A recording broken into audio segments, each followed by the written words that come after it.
seemed to have different monitors. He just could reach for like text that he'd always just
Good morning, everyone. Welcome along to the Golden Trail World Series Finals here in Ascona Locarno in Switzerland, right in the south of Switzerland, the Italian-speaking part of this country. If you were with us yesterday, the weather has come in a little bit. It's foggy. It's around about 14 degrees, as you can see at the moment, but conditions a little bit trickier out on the trail. There's a bit of moisture out there, but this is going to be an absolute thriller for the World Series Finals. 4 men in really with a chance of taking the overall title. El Azoui from Morocco leads the standings at the moment. He's on 700 points with Geno from Kenya, 676, 24 behind. Kiriago, he's 80 behind, and Remy Bonnet, two-time champion, last year's champion, 86 behind. He'll need a big, big swing if he wants to take it, but the Swiss fans here in Ascona Locarno will be hoping he can pull something out of the bag and really take it out on the trail and challenge the Moroccans, the Kenyans. In 5th place in the Daniel Petit from Italy. He's 140 behind. My name's Ian Finley. Alongside me, David Hellard. David, this is going to be a great race. I can't wait for it. so exciting. It's the first time this year we've had wet conditions, and we're counting down our top 10 here. This is Joey Haddow from Switzerland, a specialist orienteer. He will be delighted it is wet underfoot. But today, as you said, we've got 4 big favourites, but actually Roberto De Lorenzi, he lives on the opposite valley to where we're running. He will be delighted that the trails are at home, and we're expecting to see attacks, battles all the way through this race. But on screen now, Daniel Pattis just come through. Remy Bonnet, the first time he's racing a final at home in Switzerland, last year's champion. He needs to do something special today. Philemon Kiriago, winner of Sierra Zanao last year, a very good downhill runner. And the early leader of our series, Patrick Kipangino, the uphill specialist. Can he stop this man? Elazine Alazoui from Morocco, devastating in the wet, loves the technical, loves all distances it seems. Can they come up with something new to stop him? Because he's got into the final 100 meters, tied for victory, and he's won the last 3 sprints against these 2 Kenyan runners. So what have they got new on offer today? Getting it ready for the start. A few fist pumps. It is going to be tough out there today with these conditions. These trails has absolutely everything as well. In terms of what we've got for you, it's a 24K race with 1,500 meters of climbing. But importantly, that is spread over 6 laps. There will be ups and downs, which means repeated attacks. And it's incredibly hard for them to keep their legs fresh and to pace the race all the way to the finish.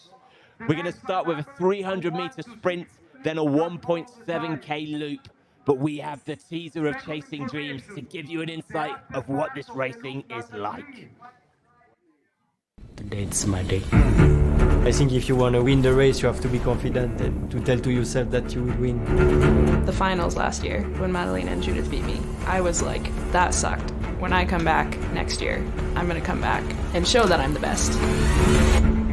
I hope to win again. I probably proved myself that I'm better than I think, that I'm good at tactics. My dream this year is to win Golden Trail World Series. It was not my day. My day's coming. Do you think Remy is scared of you? I think so. I have to keep the fighting spirit until the end. There's a chance he's going to cross this line, not knowing if she's won the overall series or not. Basically, from now on, it's all or nothing.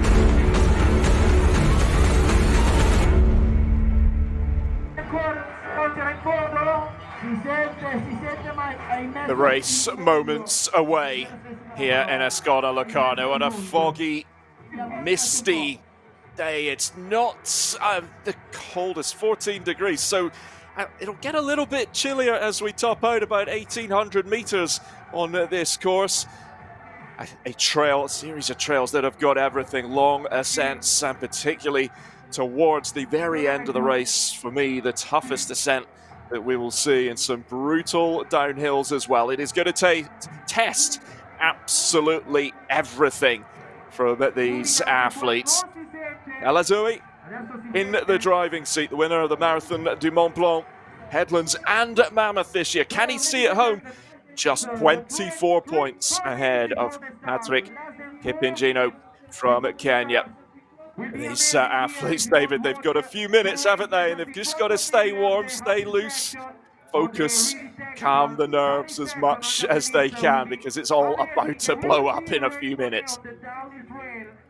And we saw yesterday with the women's final the pace that they took it out of. But this is our top 10. Significantly, the gap between first and second means that Patrick Kipingino needs to finish 2 places ahead of Elazine Elazoui, something he hasn't done all season. But we're also going to be focusing on that battle for third, Remy Bonnet and Philemon Kariago. Whoever finishes first out of those 2 is going to take that final podium place, assuming that Patrick and Elazine finish well today. And they will be tracking each other, the battle within the main battle. But you can see the nerves on offer here. They have run already this week. There was a prologue of 7K 2 days ago. And that is our race favourite in the gold bib, Elazine Elazoui. He has never won the Golden Trail Series before. He won last year's final, but previous years he has been inhibited by not being able to travel to America. This year he's raced every race he's wanted to, and he has been sublime on the up and the down. And so today the real question is, will our top 4 athletes be able to attack him early enough to blow him up in the race, because they know that he is too fast at the finishing sprint. It's a downhill finish today, a very technical, sharp, steep descent, and that means they need to drop him before they get to that penultimate loop, which means it's going to be an explosive race with attacks throughout our 6 loops today. So here we go, we're getting ready for the start. Keep your eyes on the top four that we have mentioned. Elazui, Kipingino, Criago, Bonnet, they've all got things to play for and fight for. As you say, David, these attacks are going to come, I think, pretty much right from the start. There's going to be a lot of fighting for position. Get into a good spot on the trail because the climbing starts very, very quickly. Now, significantly, if you look at this weather, we haven't had damp conditions yet. And we do know that Kipingino and Kiriago, they're not used to the wet. They don't regularly train in conditions like this, particularly on the downhill where Philemon Kiriago has shown some devastating speed. We don't know whether he'll be able to use his talent without the grip that he's used to in the dry. And so for Remy Bonnet in particular, he'll be hoping he can press home his climbing advantage, get a lead over him, and then not be able to be caught on that downhill. But here we go, 10 seconds to the final of the Golden Trail World Series. Well, here we go. The race is on. 24 kilometers, 1,500 meters of ascending. Wet, slippy. A real challenge. Everyone is off, and this is going to be intriguing. See who takes it up early. I'm keeping my eyes on Rene Bonnet. I think these conditions, David, could, and a little bit of knowledge as well of the mountains in this part of the world, the trails. We know how what a quality runner and all-round athlete he is as well, with his ski mountaineering that he does. I think Rene Bonnet is going to try everything to get this victory on home soil to finish off this series. What will be in the overall? Well, that's up to the others in terms of Bonnet's chances. But in terms of getting on the podium, the overall podium, Bonnet has a massive chance, just being those 6 points behind Kiriago as well. But we might have to sit on a few higher drone shots today due to the weather. We'll just have to see how that plays out. Otherwise, and myself and David will have a nice chat throughout the race. But hopefully we'll be able to get you some footage from inside the trees and the trails as soon as possible. And it does open up on that big third loop. We will get a better sight of the exposed ridge and be able to see the runners for sure.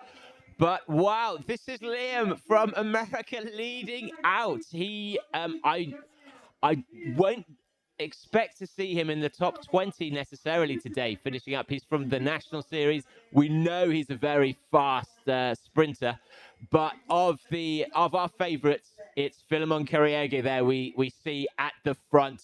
Last year's Sierra Zanao winner.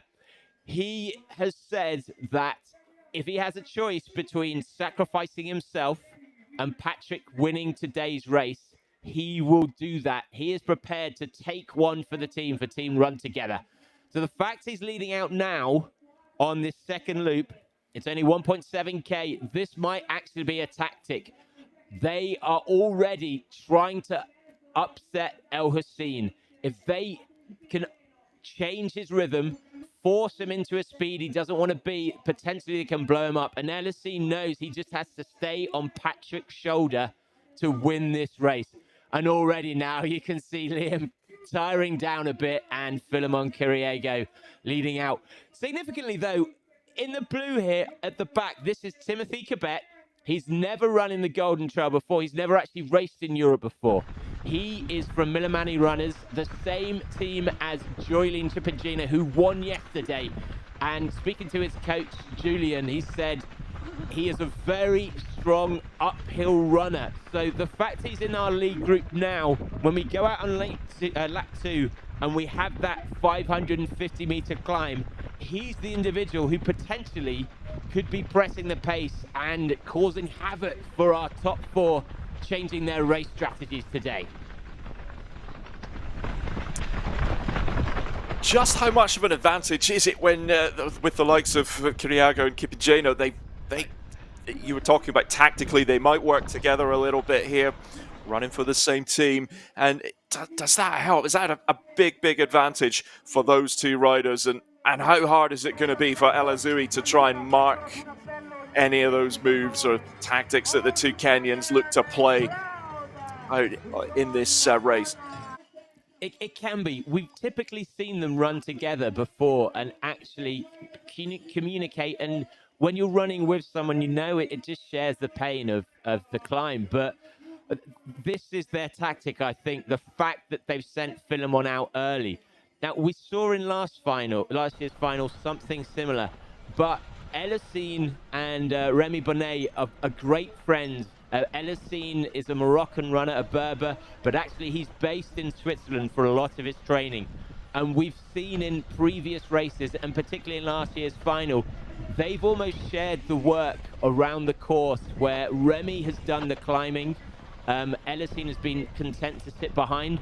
And then when they get to the peak, Elisine takes control, chooses the racing line, and Remy has almost sat in the groove that Elisine is creating. So we are, to a certain extent, seeing two against two here today, where Elisine and Remy know that they're not actually going to be competing for first place together. They both have their own separate battles. So it's a pair of pairs competing against each other today.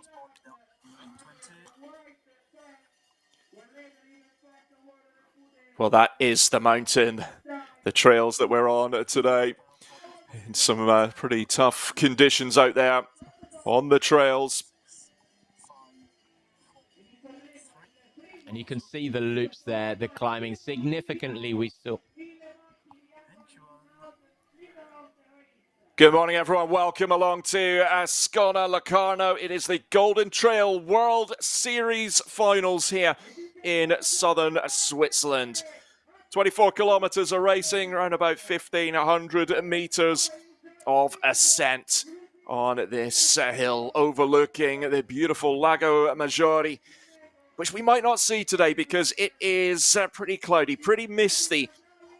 Challenging conditions out on the trail. Wet, underfoot, and you've not missed much of the race so far. Just 6 minutes of racing.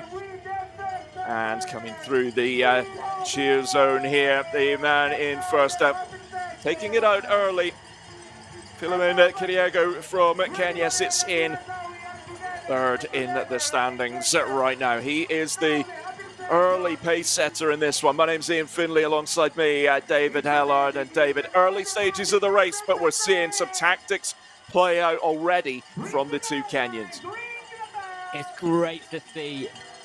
There's such a difference in people's abilities to run uphill, run downhill, and attack at speed some of these flatter sections of the course. Philemon Kiriego clearly using his ability over these smoother sections, but as we say, he's trying to impact Elisine Elazoi's race by going out hard today because he wants his compatriot, his teammate Patrick Capigino, to win overall. And so he's actually taking one for the team now, leading out. But significantly, you could see there were gaps between him and the chasing group. It didn't look like they've fallen for the trap. Remy Bonnet, Elisine Elazoi didn't seem to be up there in that. In fact, we can see them there. This is Remy, then Patrick, then Elisine Elazoi in the green here. All three of them together. So clearly they've decided they're happy for Philemon to run his own race for now. And they're just stalking each other because they know that this is where the true battle is for the podium today and the podium for the overall series.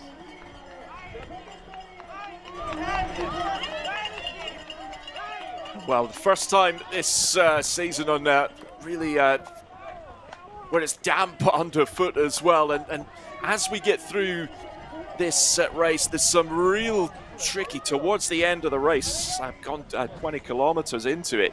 The ascent that we're going to deal with, that could be so much slippier than it was for the women's race yesterday. So we're looking at those runners that are good at climbing in all conditions as well. We'll find out just how it all is going to play out throughout this race. But it's such a test out there today with these conditions. It is going to test every single skill that these runners have, and boy, do they have a lot of skill. But also it's a mental battle as well, and having to deal with the tactics that some of the other athletes are going to bring to this race. And this little group here David, seemingly just content, as you say, to let it play out up ahead. And you can see in the green here, this is Alazoui from Morocco. This is a tactic he loves to deploy. We've seen over the past 2 seasons him really develop this strategy where he just sits behind. He never leads. And we saw 2 years ago in Dolomis when he tried to attack Stian, the world champion. We even saw this in Mammoth in our last race when he took the lead, and time and again he's finding that if he tries to go too early and seize the race, actually it's quite hard for him to maintain that lead. And so now he's just quite happy to sit behind and let everyone do the work. At the moment, you won't see the huge advantage that gives you, but when we come on the downhills and other sections of the course, when there are tight turns, and also when the athletes are having to decide exactly which line to take down the mountain, sitting back allows you to just take the edge off each corner, nip a little shortcut here and there, but also to see how the other athletes have flowed through the terrain and therefore pick a better route. And time and again we've seen him in last year's final save himself a second on each corner, save himself a little bit of a turn and save a bit of energy. And so one of the frustrations for the other athletes is they know this is his tactic and they have to try and drop him. So how do you stop him deploying this tactic against you and get rid of him? And that's what they're going to have to do today, particularly on this longer climb that they're now taking part in. Tactically, as you say, Alazoui he's got it right this season as well. A big looks like overall over the course of this season, he's just been a little bit sharper than he was last year. He's had the wins in the Marathon du Mont Blanc, Headlands, and in Mammoth, which is why he leads the men's standings. But also, when you're operating with that kind of tactic, just sitting in second, letting someone else in front almost pick line, it just takes a little bit of the mental pressure off as well, and that can be key coming in to the final few kilometers of the race with that descent, that you may be just a little bit sharper as well. You've not had to really focus on every single decision because you've got people around you as well, and the mental sharpness is absolutely vital coming in to the latter stages of this race, because it is so grueling. Best sprinter, Kiriago, after 2 kilometers. No surprises there. He's taken the race up and leading early on. The man that is in third in the standing. Second is Sierra Zinal, second at Headlands, third in Mammoth. A really decent season, but he's working for Kipingino to try and see if he can get Kipingino to the top step of the overall for 2024.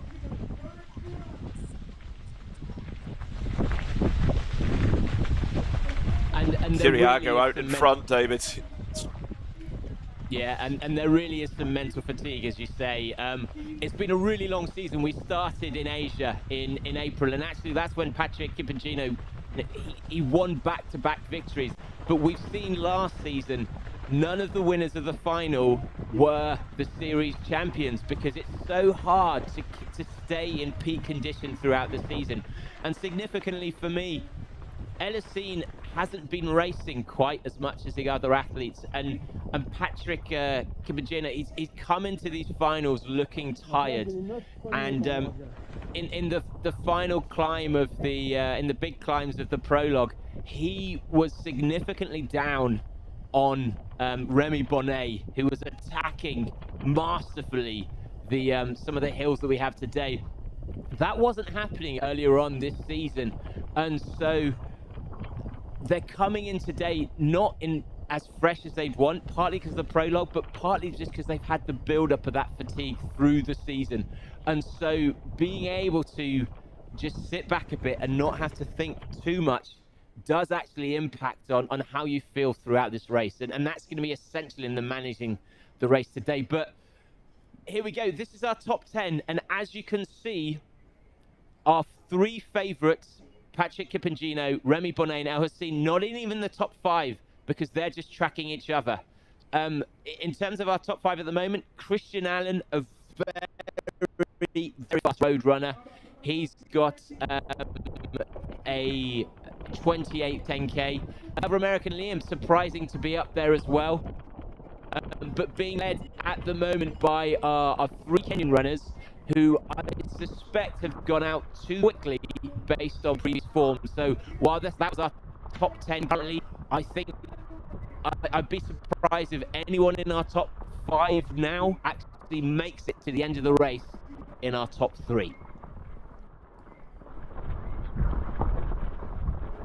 When you're talking about El Azoui, he obviously started okay in Kobe and then second place at Four Sisters, but didn't do Sierra Zinala Tatra Sky Marathon, and that little break has clearly set him up well for the US leg, where he picked up both victories in Headlands and Mammoth as well, and it looks like that it just gave him that little bit of freshness to come through and try and finish this season strongly.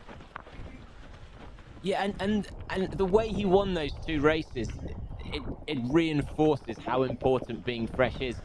Both of those were sprints, where he beat Patrick Kimagino in Mammoth by less than a second.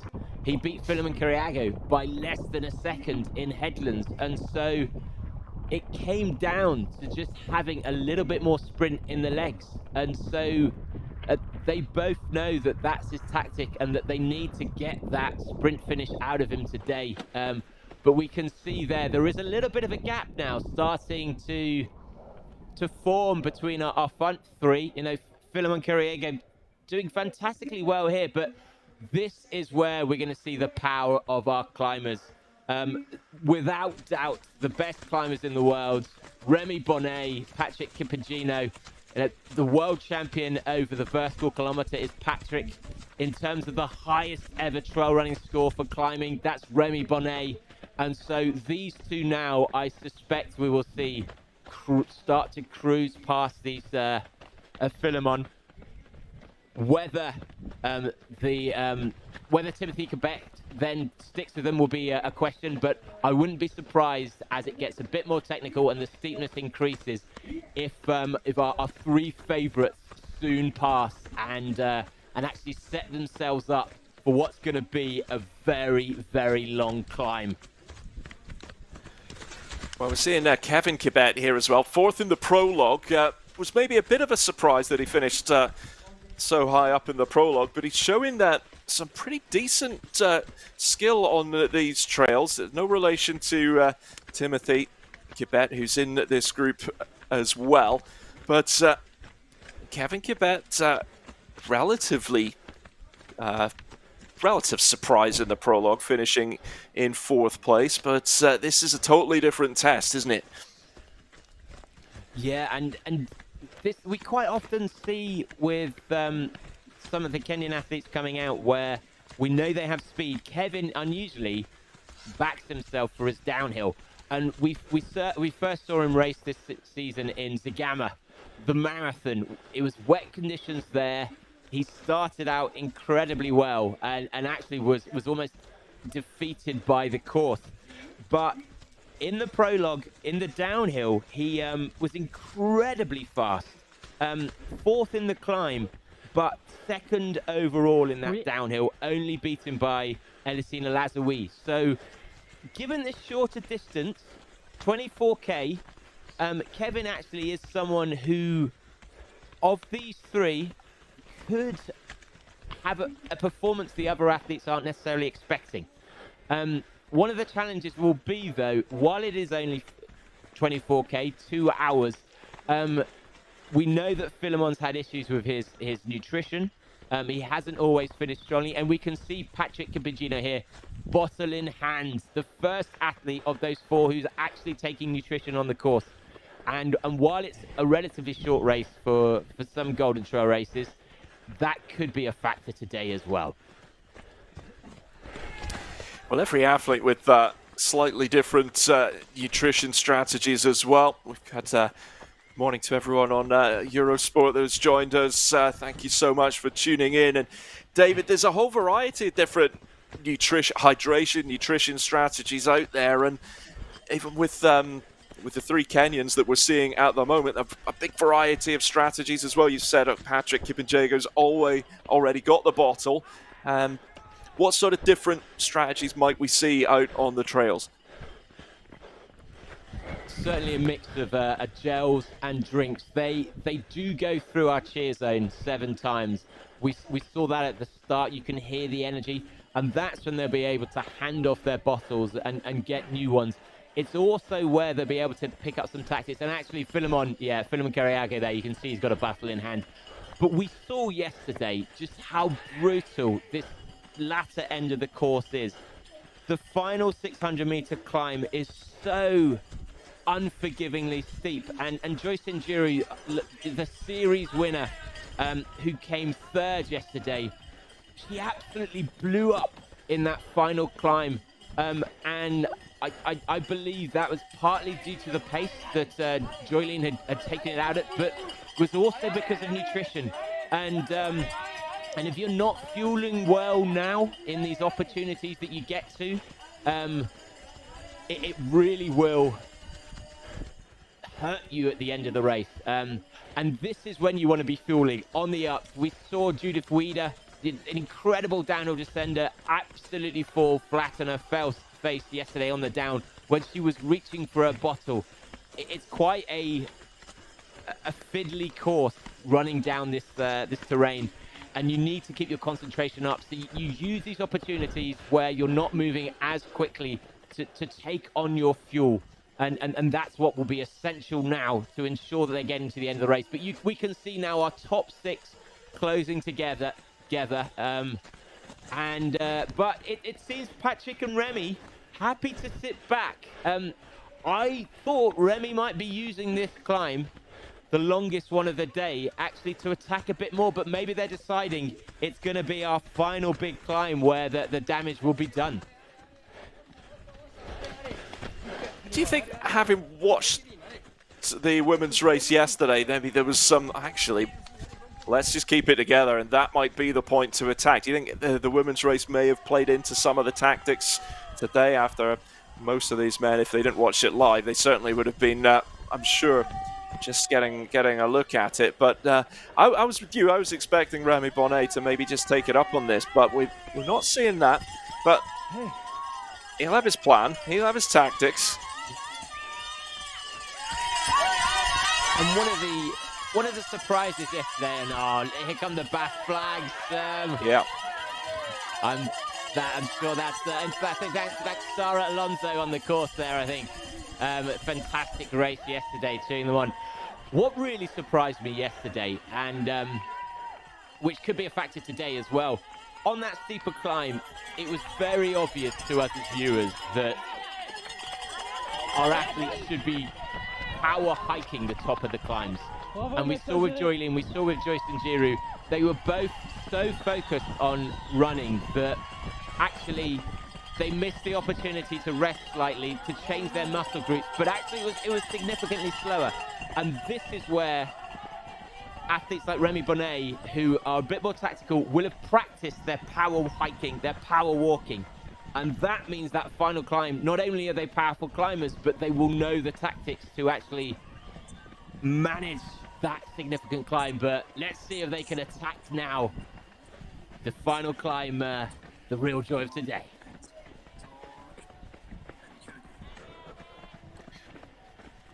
Well, there we can see where Philomena Kiriego is right now on the course. We've got this group at the front of the race, the Kenyans working well and building up and up this long climb. And I think they'll be pretty pleased to get away from the leaves, because as anyone that's ever been out in a trail, never mind running, even walking, those leaves, when they're wet, not only are they slippy, but they can hide some danger underfoot as well. So just getting away from the climbing out of the forest will probably be a bit of a relief to these men. Yeah, absolutely. And it's quite nice to change scenery sometimes, just to feel like you're progressing. In terms of this course, Remy knows it very well. He has been here several times before. A couple of the loops are the same as the Prologue, so they'll be able to check off what they're seeing. But one of the changes that has happened, this long loop was initially going to be at the end of the race, but we've changed it round just to try and ensure that we can bring you the full course with some good camera work. But it does mean that this is the section of the course that Philemon, that Patrick, Kip and Jay, they don't know as well. And so they will be running a little bit blind, which means they won't be able to mount an attack quite as confidently. But also they don't know what this downhill is going to show them. And we saw yesterday there were some significant changes in our leading group on the downhill. Joyce and Giroux, she caught Joylene. She took 1:15 out within only 5 to 10 minutes of downhill running. And so having an awareness of what it's going to be like underfoot prepares you for what kind of attack you're going to put down.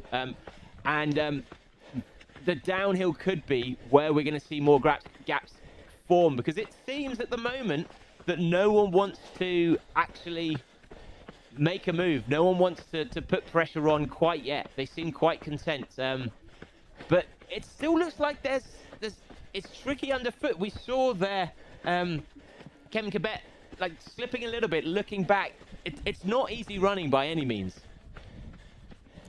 No, not at all. And we've had, it's a few little slips as well that we've just seen on camera.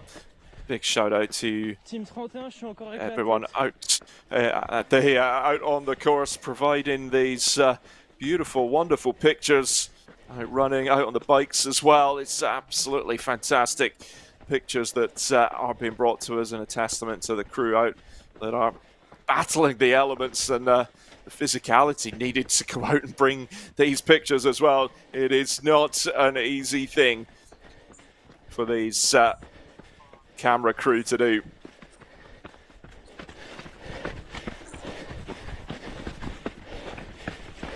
This 26 minutes into the race, and the Kenyans are out in front, but it's all pretty cagey so far. We've not had any time checks yet. As we get them, I'll just do a quick refresh of my timing screen just to make sure, but we'll bring you up to date with time checks as and when we get them throughout the race.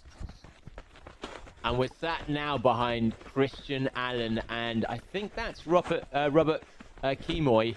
And Christian is currently sat down in the overall standings outside of our top 10. He's had a great prologue, and he joined our series quite late, coming to the two American races. And so for him, he came 6th overall in the time trial prologue, and he's hoping today, if he can give a really good performance, because there's 300 points on offer in today's final versus 200 in normal race. Potentially a good performance could see him catapult into the top 6 or so. So could really significantly change his season next year, and the contracts he can negotiate with sponsors if he does well here today. Christian Allen's a really interesting racer, isn't he? He's only done 3 races before today with Sierra Zinal, Headlands and Mammoth, and then really good run in the prologue as well. 6th place, showing that he is maybe someone that could start to build a challenge next season if we see him a little bit more on the Golden Trail World Series. But it's been so far an impressive weekend from Christian Allen. Yeah, and it's quite a long race for him. He's got a 13:34 5K time, a 28:26 10K time, and so he's only really relatively recently moved to trail, having got into it at university in Utah. Now they're approaching the first peak. It's the highest point in our race at 1,848 meters. They're out on lap 3, and one of the challenges of this lapped course is that they're constantly going up and down and up and down. And the brutalizing that the downhill does on your quads, having to repeatedly then climb again and try and push the pace on the downhill again is really tough for athletes. With the prologue 2 days before, it means they're also coming in with tired legs. And so technique on the downhill is also is equally as important as speed, because if you're able to flow through these downhills without taking too much impact on your quads, it does mean you can save your legs for that final descent. And the ferocity of that finishing downhill is so steep that we saw yesterday Lauren Gregory from America just eat up yards on Joyce and Giroux and take second overall. And so as they come over this highest peak in the race, they need to be very conscious of not losing too much time, but also preserving their legs as well. Because while it's only a 24K race, the up and down nature of it will make it feel like they're running closer to a marathon in effort.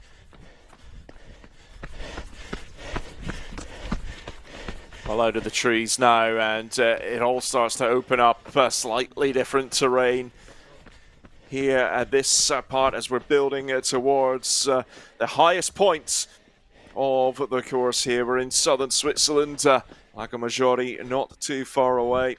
Beautiful mountains around in this part of the world. The Basadino Mountain and the best in the world are tackling it right now. Roberto De Lorenzi there, the Swiss athlete, came into this in seventh, sixth in the standings now after the prologue. So pretty decent season. Third at the Marathon du Mont Blanc for De Lorenzi.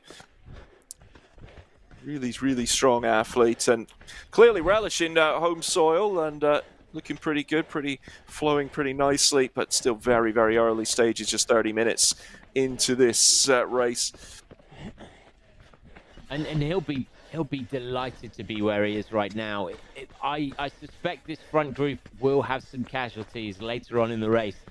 And actually, Roberto De Lorenzi is the athlete who, in my head, I've got as being the most likely to kind of mop up those places.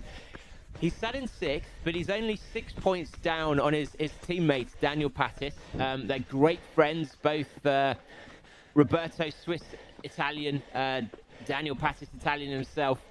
And so they are both battling for 5th place overall. Whoever finishes first out of those two will take 5th. And you almost have in trail running, you have a podium of top 3, but top 5 is seen as almost an extended podium.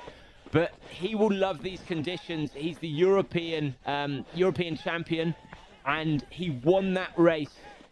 Shorter distance, but very wet and muddy conditions.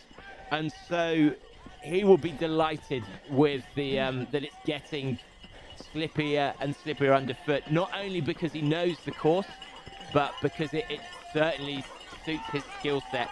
And so I don't think we'll see him challenging this lead group until quite late on in the race. But it wouldn't surprise me if on that final big climb, he starts coming up through into the kind of 3rd and 4th place positions. Well, I've not got any time checks at the moment. I thought we would have had one by now. Just frantically refreshing everything I can at my end to see if we've got anything. We're going to have a little interview coming up in a few moments with the tour leader, the championship overall leader, Elisine Alazoui, who's just going about his business pretty sensibly so far today, and that's what we expected from Alazoui. He knows it's in his hands, just has to ensure he stays alongside Kipingino and avoid any troubles. It's been such a fantastic season for Alazoui, and he's got this. It's in his own hands. He is the man that can control the overall. And, well, let's hear from him now, see what he's got to say about his chances for the overall.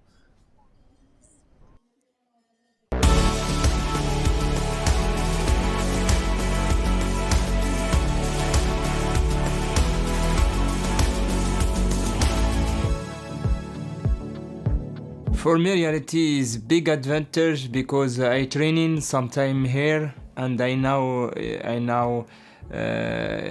good with heart.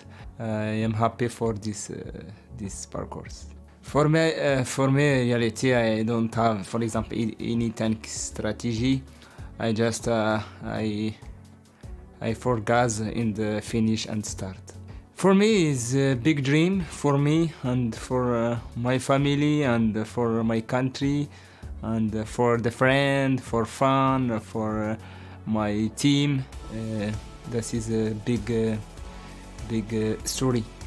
First African little golden trail world series because it's always for me is freedom this race.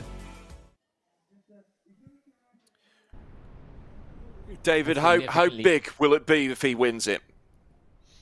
I mean, he won last year's final. He's glimpsed for years at having the ability to win races, but actually for 4 or 5 years in the Golden Trail, he was often blowing up in races, finishing second. But we've never had an African winner of the Golden Trail series. We had our first female African winner yesterday, and it could be signaling a changing of the guard of where the world trail talent lies. Should he win this overall series today?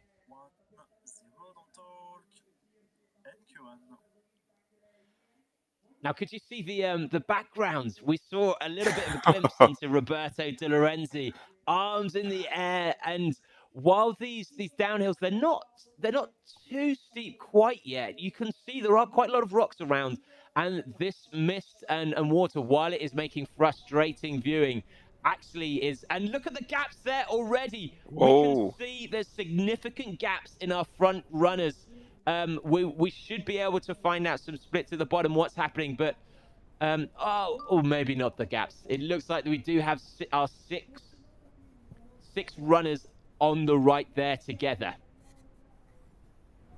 And look at that, Remy Bonnet up into fifth place. So this leading group, 6 athletes, all separated by just 4 seconds at that time check that we could see. I think it's a little different out on the trail. Jonas Saldini going very well for Switzerland as well. Christian Allen, who we seen as well, Roberto De Lorenzi sitting in 10th. And so it's all after that first climb, at least a little bit closer. There is the man in the driving seat with the championship, Elazuri. And this is Soldini on his shoulder. He's quite surprised this season as well. He first raced Golden Trail in America in Mammoth, and similarly on the climbs at the start of the race was incredibly high up the rankings. So great to see that he's backing that up today, and he's another athlete who's come here with very, very good track and road speed in his legs. But a surprise here that there are some gaps in the field now, and clearly, again, Elisine not wanting to use his considerable skill on the downhill quite yet. He's playing a tactical game, happy to sit behind Kipangino and just mark his main rival. Well, it's all about the tactics, isn't it? It's the race win, yes, would be lovely, but he wants the championship. We heard from him in the interview, and it's all about doing what he needs to do to be on the top step of the overall podium come at the end of this race. And so far, El Azuri doing what he needs to do to bring that championship title home.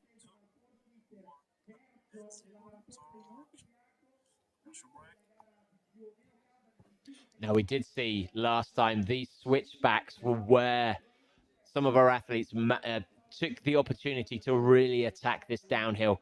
And at one point, remember yesterday, we could see there was an individual in black who we couldn't figure out who it was. Turns out it was Gael Morales from Mexico, was storming down these trails. And you get a sense of the speed here, the freed flow that the downhill allows our runners to have.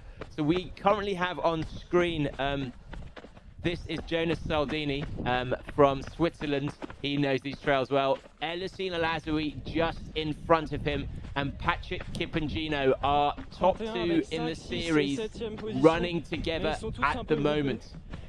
To me, it looks like it's Philemon Cariago in the yellow and the white of Team Run Together, in confirmation there, in fact. So it seems as if Timothy Cabet, the newer runner in the light blue, who we knew was a good climber, has not been able to stick with our front pack on this downhill. But already on offer, we can see Philemon Cariago clearly running well in the downhill, pulling away from our front group. The question now is, will he actually be trying to... Is he doing this with Patrick in mind, or is he now thinking of his own race against Remy, knowing he needs to finish ahead of Remy to get third overall in the series? Because clearly his tactic of changing the speed, of going out hard, hasn't had an impact on El Hussein. And so whether Philemon has the awareness to actually decide, I'm of no use to my teammates, I now need to think of myself, or whether he's still here on offer as a weapon to be deployed for Team Run Together.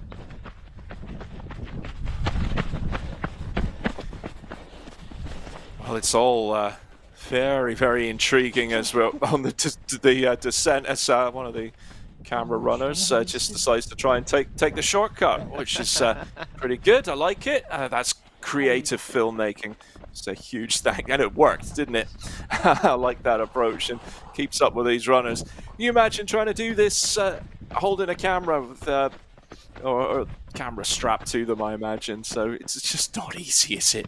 And you can see the pace that these men are flying down the mountain in pretty tough conditions as well. And it won't be too long till we're back into that next layer of mist and back into the trees, where we saw yesterday Injiru having a little problem with the ankle.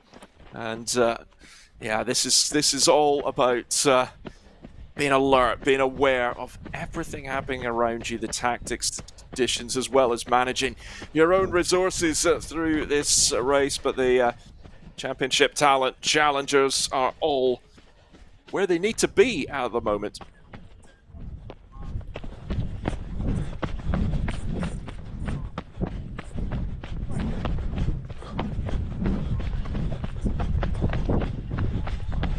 I believe we're tucked behind Joey Hadorn at the moment, the Swiss orienteer, who is sat in around the latter, the early teens, maybe at the back of our top 10. Great to see him actually on this course. He did have quite an issue with his ankle in the prologue, and there were some concerns about whether he'd be racing today. But if you're just joining us, our cameramen are struggling to keep up with the pace of the front of our race, which I do have some sympathy for them. They have already run the women's race yesterday, but we actually deploy some of the best orienteering runners from Europe are here filming, but the speed of the men's race on offer today is it's just very hard to keep up with. But this is a great opportunity for you to really see some of the skill that our athletes have. Joey Hadorn is one of the fastest sprint orienteers on earth, and as you can see, when he comes to the corners, he just manages to shave a little bit of the turn off by choosing the right line to get around that corner.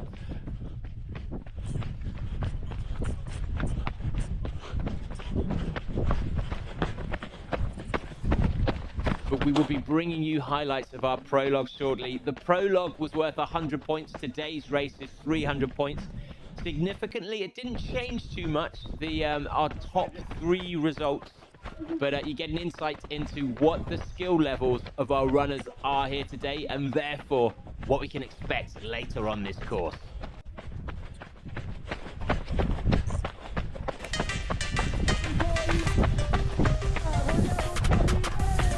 For the third consecutive year, the Golden Trail World Series is preceded by a prologue. And on Friday, the men's prologue race took place where the athletes competed for a maximum of 100 points towards the overall standings. It was a 7-kilometer course in a flower format, 400 meters of elevation gain, and the rain made the track extremely slippery and technical, resulting in some spectacular scenes. Look at the footwork going on here, just dancing around. This is what we talked about, the technical section. If this looks hard now, wow, Elasine, the flying camel in full display. Imagine that wet when you're tired and you already have this race and today's race in your legs. It's going to be absolutely brutal. That is 2 kilometers from our finish line today, and they will be starting to think about how painful that will be.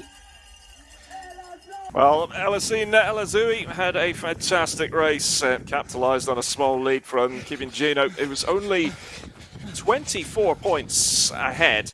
He won his last 2 races in California, of course, as we've been saying, putting him in a strong position for the overall win, though the Kenyan duo were close behind. After 5 years of trying to win the overall title, the Moroccan is now closer than ever to victory.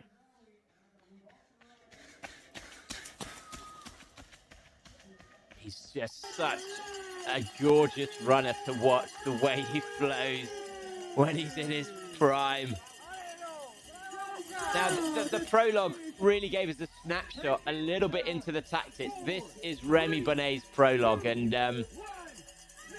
Remy, last year's series champion, came into this without a single win to his name in the season so far, and a little bit was unsure how he could impact on this series, but in the prologue he took it out harder than everyone, and on this climb you can see he's really bearing himself, and by the peak of the first climb he had a 20-second lead over everyone. Incredible, given it was only 3 kilometers into the race.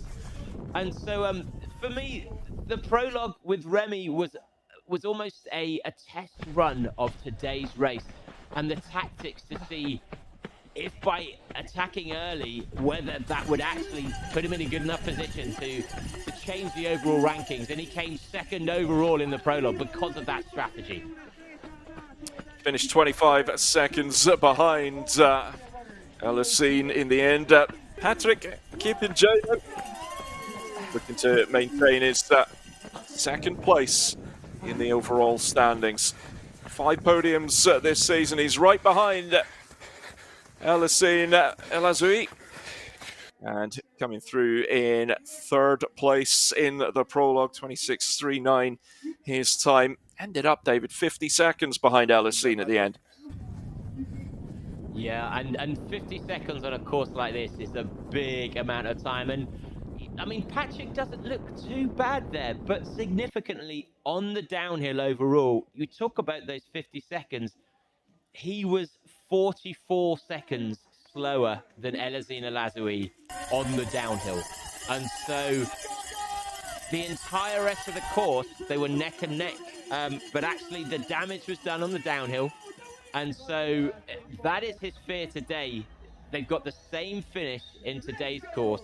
And so he knows he has to somehow make up that difference before they get to that point in the race.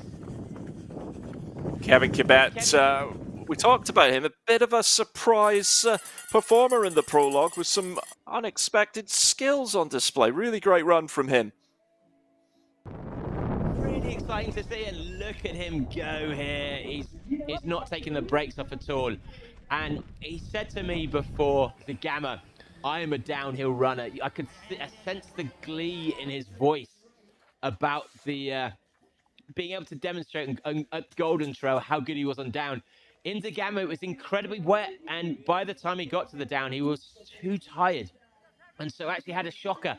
So it's wonderful to see such talent on offer today, and he's gone out hard in the first half. So I'm just hoping that he can show that same skill downhill in the race today. Well, Roberto De Lorenzi finished 5th in the prologue with a time of 27.34. Ends up coming into today's final in 6th in the overall standings. Consistent this season, but maybe cautious with just the one top 3 finish that came at the Marathon du Mont Blanc. Look at those fast, I mean, incredibly fast down. And, you know, he's a former Sky running world champion. He's currently leading their series, I believe. But we know he's incredibly technically gifted. Also a very fast 10K runner as well. And, but he knows these trails better than anyone. He lives less than 10 miles from this course, so he would have been out there in advance to see how hard it is. And if you think he's good today, if you think he was good in the prologue, wait until you see him on the wet course. So here's the results of the prologue. As we've been saying, El Azoui taking it, Bonnet in 2nd, Kipingeno 3rd, Kevin Kibet 4th, De Lorenzi 5th, Christian Allen in 6th place for the USA. We saw him a little bit earlier. We've got pictures back at the front of the race, David, and 3 runners just have that little advantage. It looks like our 3 have reformed, doesn't it? That's Philemon Kiriego at the front. Just at the back there in the blue, that is Timothy Kibet, I believe, from Millimani Runners. New to the Golden Trail today, and potentially that is Kevin Kibet, also from Millimani Runners in the middle. So our top 3, who I thought by this stage actually they may have been caught. 2 of those, so one of them, Timothy Kibet, certainly not known for being a good downhill runner. But it seems that our top 3 in the overall standings are quite happy to let the 3 get away from them and are just guarding each other. But the thing that really I'm questioning now, though, is that Remy Bonnet quite happy to sit with Elusine Alazoui and Patrick Kipingeno, even though he's in a battle for 3rd with Philemon, who's now leading the race. So Remy has clearly decided that this lead that they have is not going to play a significant part. But did you see there behind? Remy is by himself now. They're not far. Remy has decided Philemon can't get ahead.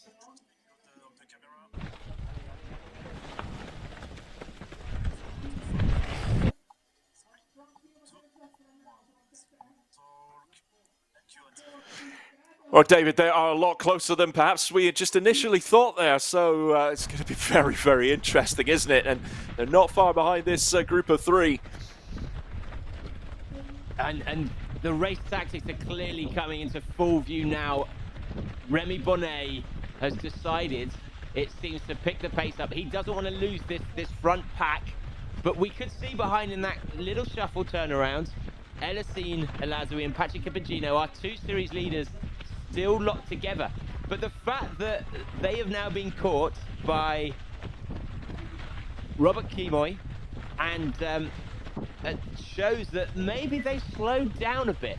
So there's now 8 runners all together locked in battle.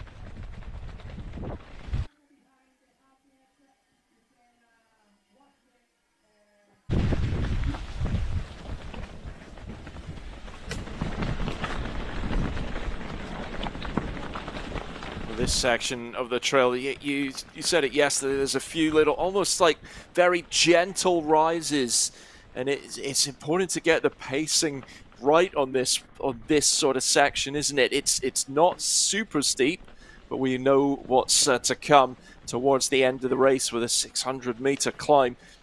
But through this section, it's one of the easier sections in terms of terrain as well, isn't it? It's, if ever there's a chance of a respite, it's maybe here, but again, it gets pretty tricky. It's damp in the trees. There's a lot of leaves around with late October.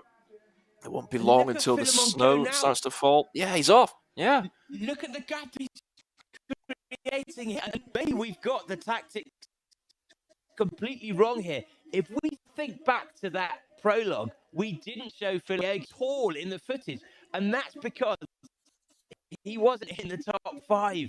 Has he been saving the whole time, focusing just on the final, knowing that it's 300 points on offer today? He came ninth in the prologue. He was over 2 minutes 15 back on El Hussein. Was that him? Has he been planning this attack the whole time and allowing them to think that he is only here to try and upset the battle between Patrick and Eddie? Is he going for the win himself? Has he made his move to try and reach the winning lead? Incredible to see. Incredible indeed. And, well, finishing 9th in the prologue, and we know he's a better runner than that in terms of his pace. So we'll have to see. Is this the move, as you say, David? Has he just been saving himself? And these extra points that are on offer as well, with this being the finals, can have a huge impact, because Kiriago is 80 points behind. This is the standings after 51 minutes of racing. And he would be, Kiriago would be on course for the 300 points if it stays like this. But there's a lot of racing to go. Remy Bonnet in 4th place at the moment. I think watch out for De Lorenzi down in 10th place as well as this race progresses. But the Swiss athletes going well so far. 3 of them in the top 10 on home soil. They know these trails. They know these conditions. And that could be a big advantage as we work our way through the remaining part of this race. Now, if it stays exactly like this at the finish line, Elisine Alaziwi will still win with 925 points. But Philemon Kiriago will be 2nd overall in the standings, jumping ahead of Patrick Kipangino, Remy Bonnet in 4th. So, but now they've regrouped, you can see that change of pace. Has he slowed down? Have they decided they needed to try and stick with him? But we saw the flailing arms there of Timothy Cabet. It was exactly in this stage yesterday that Joyce Njiru turned her ankle. And that's Martin going through, the race director of the Tatra Sky race on screen there. Wonderful chap. But it was exactly at this point that we saw Joyce Njiru close in on Joylene, eat up 75-second lead, but then turn her ankle, and that changed the entire race. From that moment on, she couldn't attack quite as aggressively on the downhill. So these runners have to be super careful today to ensure that they don't lose their focus on this tricky terrain. Just a little climb as well. Kiriago, Kevin Kibet, Timothy Kibet still there as well. A surprise perhaps, but an impressive run so far from Timothy Kibet from Millimani Runners. And well, there's still a lot of racing to go here in Ascona Locarno, the Golden Trail World Series Finals. And it's all starting to hot up.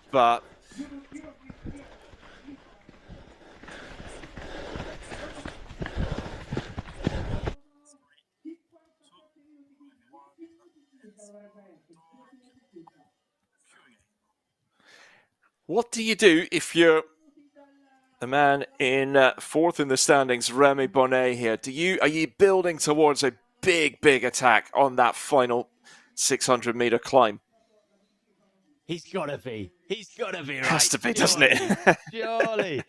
We were wondering whether Remy was going to mount an attack on that big 550-meter climb. Now, actually, it's a 600-meter climb still to come, and it's brutally steep as well. The fact that he hasn't made a move yet, I suspect that's the moment. But it's been an intriguing race so far. You know, Philemon Kiriago leading out at the front, clearly feeling good. And so it might be that we don't actually see Elisine and Patrick challenging for the win today.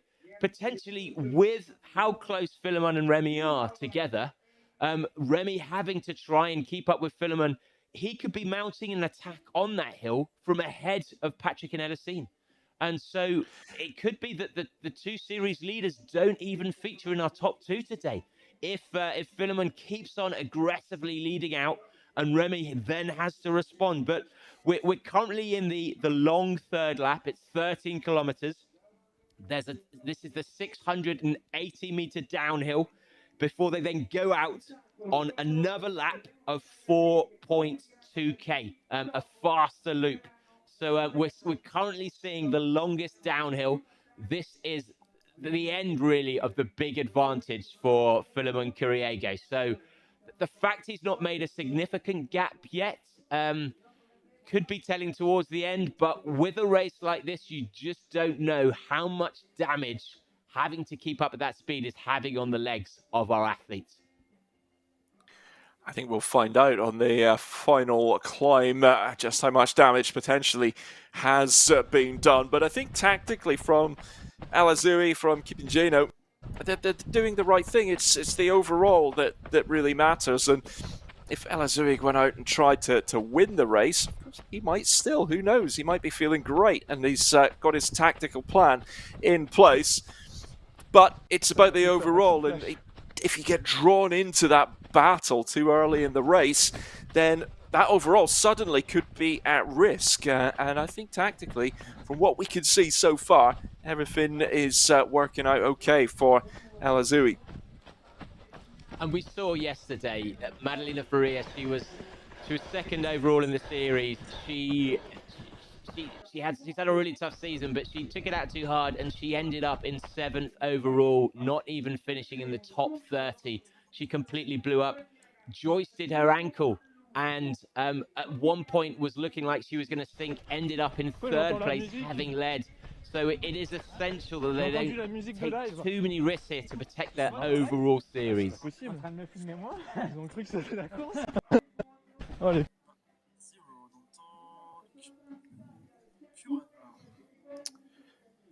Over halfway into this race here at Ascona Locarno in southern Switzerland, the Golden Trail Series World Finals on a pretty misty, slippery day out on the trails. And just having one or two little issues with the pictures in the trees. Do apologise for that, but it is pretty tricky with these conditions to get you pictures. Hopefully, a little bit later on in the race, we will be able to bring you some more as things open up, some fixed cameras in position, helping us bring some shots of the runners. So, yeah, finally getting some time checks coming through, David, but they're all a little bit late. Yeah, and we've got Robert Kimoy here. He's in our front group of 8 runners. So that's just the tail end of our front pack.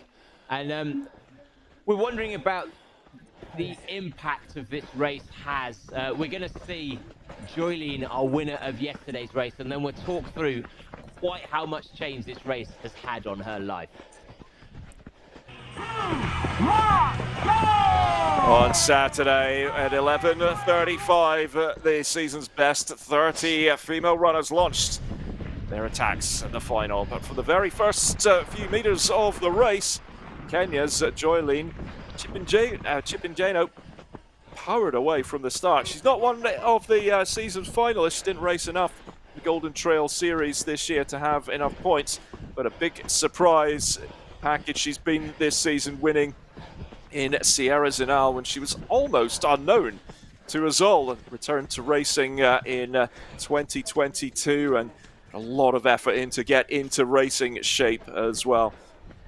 In the first climbing section, with head of the race with her fellow countrywoman Joyce Njiru, the leader of the overall standings, Chipingeno quickly made a gap with Njiru, dropping back just a little bit into the well, there is Joyce Njiru at this stage. She was still, we think, feeling okay. In the first downhill part, it all came back together. Njiru was with Chipingeno, but she twisted her ankle just about here, wasn't it? And there it was, big moment in the race, put her at a big disadvantage, and it allowed Cipingeino to open up a new gap. Chasing them was a group with Lauren Gregory, Madalena Florera, and Sophia Laukley, the winner of the Golden Trail Series last year. Gap at the front was pretty big, but it was Lauren Gregory who was now on a solo attack. And at this stage, she was in third place, and eventually she was able to catch up a little bit more time on Injiru, who was starting to really suffer on this section here. Injiru, though, did manage to catch up with Cipingeino, but once we got back onto the climbs, Cipingeino was away, and Lauren Gregory, so impressive in the race. Joyce Injiru was looking like she was in a bit of bother. She had to really battle hard throughout the race, but Cipingeino was clear at this stage, and Lauren Gregory looking fresh, almost running with a smile on her face as well, which was absolutely fantastic to see.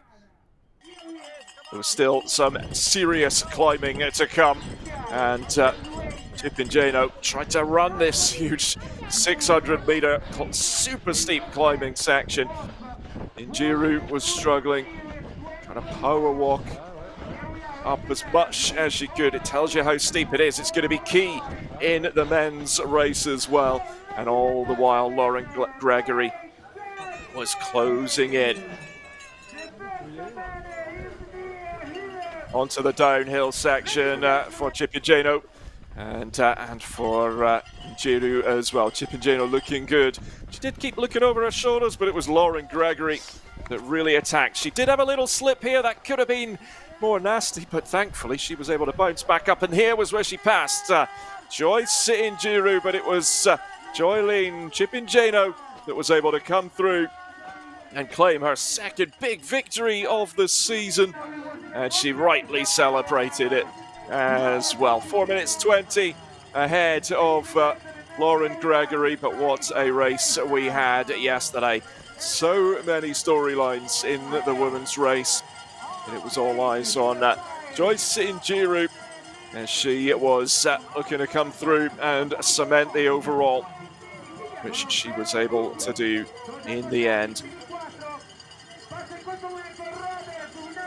And this is Kevin Quebec coming through now.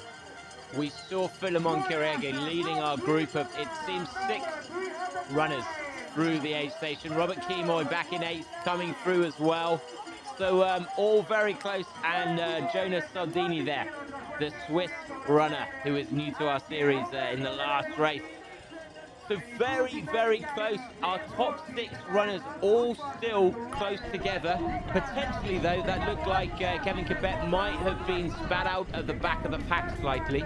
But we saw Joylene win the race yesterday, and I was speaking to her coach, and Christian Allen coming through, the American runner from Utah, incredibly fast road and track athlete. Amazingly has 3 children already, despite his young years. And his wife, in fact, a very fast runner herself. But great performance from him in this inside the top 10 as well. This should see him catapult up the overall rankings. Currently sat outside of in 12th of our top 10.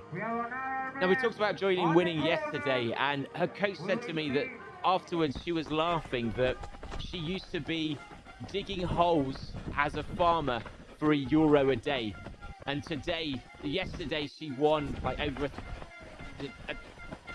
1,000 hours work in one go, and the impact this race has on some of our athletes is incredible.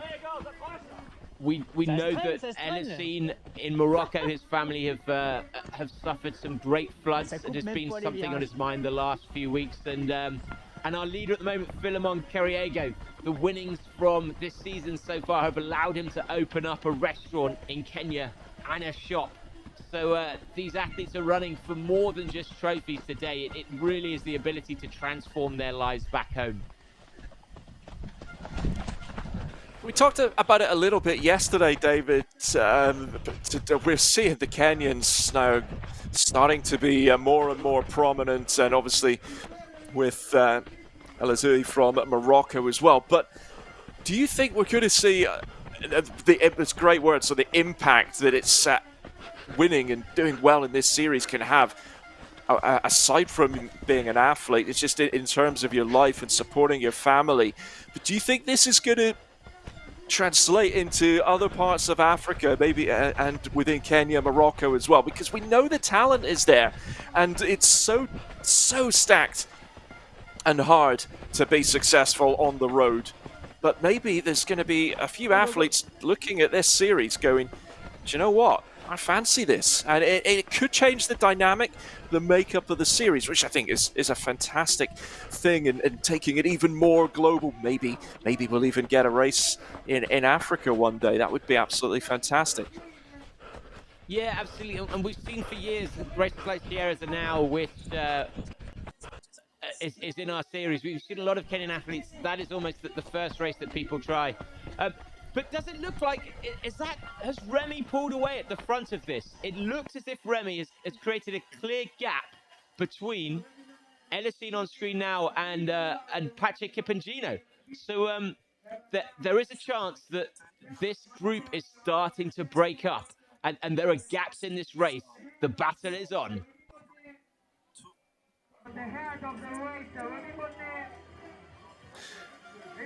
Well, Remy Bonnet, if he has got that gap, then this is all starting to shape up. Maybe the tactics was to get into that position and to then be well placed to launch that attack on the big climb that is still to come. But very, very interesting. We see the pace that they're descending with here. Great fluid running, but you have to have your eyes open through this section. It is so tricky. There's rocks everywhere. There's tree roots everywhere.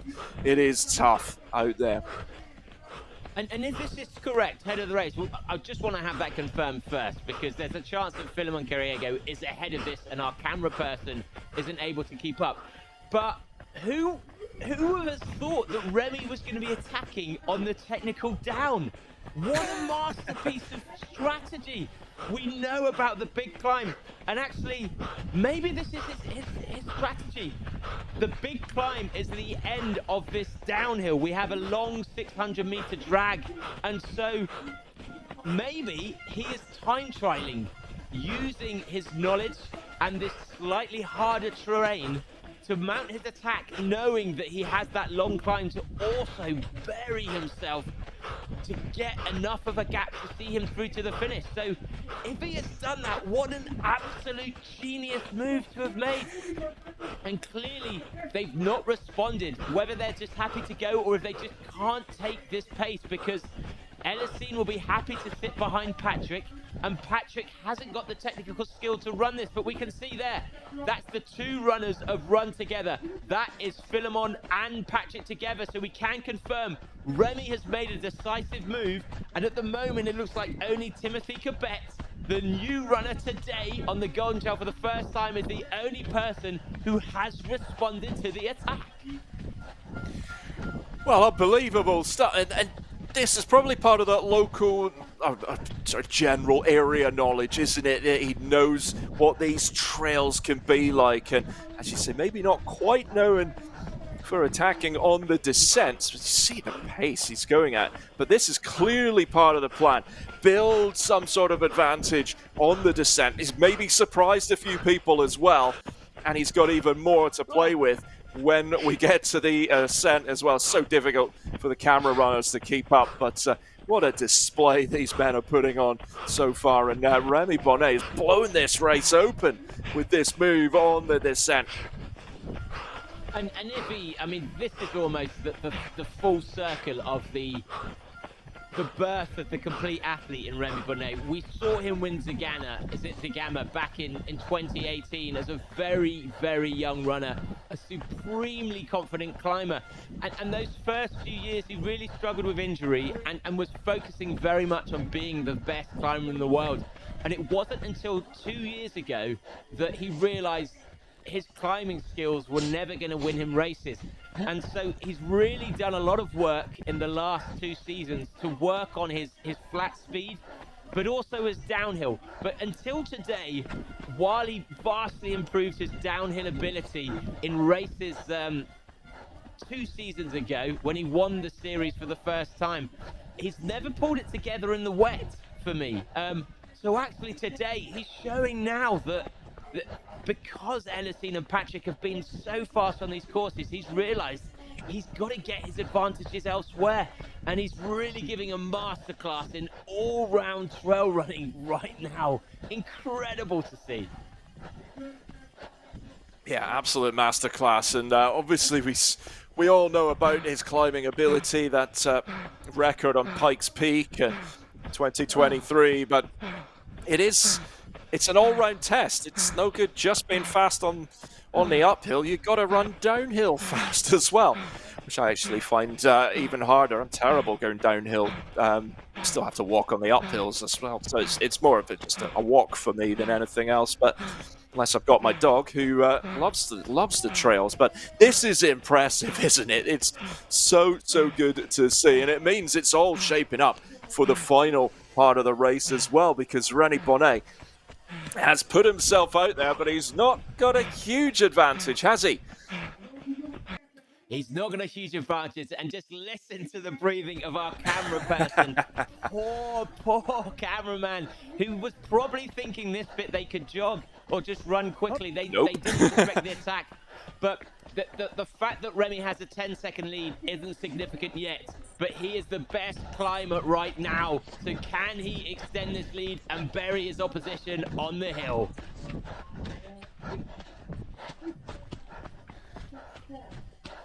Who'd be a camera person on a day like today? Oh, they're earning their free lunch, that's for sure. Well, going back to the drone pictures, the fog is just lifting a little bit, David. It's getting a fraction warmer, maybe not for you in the commentary position, but it is easing slightly, which certainly helps, and hopefully help us bring a few more pictures throughout the race as well. But you can see the road's still very, very wet.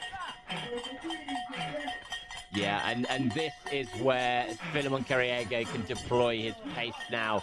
They'll be doing everything they can to run back. And a final look into the eyes of Patrick Kipangino, second in our overall series, in a familiar position with Elisine Alazoui on his shoulder, exactly where he likes to be. To me, it doesn't look like they're trying to close the gap on our overall race leaders. But this is the beginning of the 600-meter climb. The fact that they're able to run on road now will feel like an absolute joy by the time they get to the top. If you're tuning in just now, basically, this is by far the hardest climb coming up. And we saw some casualties yesterday with Joyce Njiru falling apart at the top of this peak, just unable to keep this intensity. And so they will be taking some absolute damage here with the pace they're doing. But the fact that this is now the chase group, we can no longer see Remy. Kevin Quebec clearly falling off the pace of our race leaders. Well, at the last time check, it was Remy Bonnet actually put 13 seconds at that time check into Philemon Kiriego. But it's all playing out nicely for Alazoui as well. Oh, no doubt, best downhiller on that lap for Remy Bonnet as he launched that attack that has him in the lead. Of course, the time checks that we are now thankfully able to bring you are basically just a snapshot, because things can change very, very quickly. But at that last time check, there was actually 13 seconds, 13.32 between Bonnet and Kiriego, as we are with Kevin Quebec climbing back up. He is in the chase group, wasn't too far behind Alazoui and Kipingino, but on his own at the moment. Kamoy in 6th, Christian Allen still putting together a great race in 7th place, a little further down. That was the last of the time checks that we're able to bring you as we're working our way towards the big climb, the key point of this race. And we thought maybe that is where Remy Bonnet might launch his attack. Been proven wrong, but the climb still to come.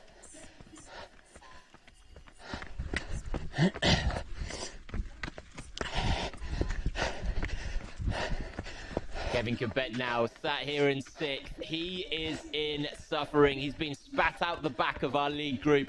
The number of times he's looking, and there's already Robert Kimoy has eaten up 16 seconds since the last split. We suspect that behind him, Jonas Soldini and Christian Allen won't be far behind. We were talking about how this early pace would create some casualties, and I'd be very surprised if Kevin can make it through to the top 10 by the finish now. This is really going to hurt this 600-meter climb he has left to go. It's like we're running through someone's garden here, isn't it? It's a little change in scenery, but it starts to climb pretty quickly here, and not too long on the tarmac before we're back in the trails as well. And you see all the signs around as well throughout Switzerland. Everything is just so well marked with time distances for walking. If you're into your walking and your trail running, I mean, there's not many better places to do it on the planet, because it's actually pretty hard to get lost. There's signposts everywhere, although some of these trails are a little more off the beaten path, but everything very well marked if you're ever in this part of the world enjoying the mountains, and why not, because they are spectacular here in southern Switzerland. And this is Jonas Soldini now, who is making the overtake on Kevin Kebet. He's new to our series this year. He came 9th in Mammoth, but he does have quite a good pedigree in trail running. He came 12th in the World Championships back in 2022, but you can see the difference now in the pace of people overtaking Kevin Kebet. This is what happens if you commit too much too early. And while this is slightly old now, this was before the overtake by Robert Kimoy and Jonas Soldini, and you can see the difference that's already made. But the big story here is that 5-second lead by Remy Bonnet significantly has been made at the start of the climb, the section of the race that really favors Remy Bonnet. He's in a battle for third place in our overall series with Philemon Kiriego. Whoever finishes first of those two comes third overall in the series. And you could see there in 4th and 5th, Elizina Lazoui and Patrick Kipagino, 1st and 2nd in the overall series, currently locked together. LSE knowing he just needs to finish ahead or one position behind Patrick to win the overall title. Quick word about Timothy Kebet as well. What a race he's putting together here, still on the heels of Remy Bonnet at the last time check, and it's so impressive to see him. You called him out before the start of the race, David, as someone that could really surprise us as we see this group working their way up. It now starts to just drag as this chase group knows that Bonnet and Timothy Kebet are up ahead, and I wonder if see Timothy Kebet in a few more races next season, maybe in the elite group, but he's certainly showing us that he has got the talent, got the ability, but it's all about to get even tougher throughout the remaining part of the race, because not only is the ascent, the climbing brutal, but the descent is tough as well, David, isn't it? It's steep, it's twisty, it's going to be a real tester. Yeah, absolutely. And one of the strategies of Remy is the more he can make the other athletes suffer on this climb, it digs into the energy source of the athletes. And we saw yesterday, Joyce and Giroux on the final climb, that they're currently, the final big climb they're currently on. By the time she got to the peak, and this is Christian Allen, the wet dog, coming for the overtake of Kevin Kebet there. He's now jumping at the places soon. I think behind it will be Roberto Di Lorenzo. I suspect will be the next person to overtake. Come on, Kevin, keep on focus. But yeah, we saw with Joyce Giroux, by the time she came over the top, she didn't have the energy to actually use her downhill pace. She was too tired from the climb. So part of what Remy's doing now is not just trying to create a lead, but he's actually trying to take the sting out of the final attack.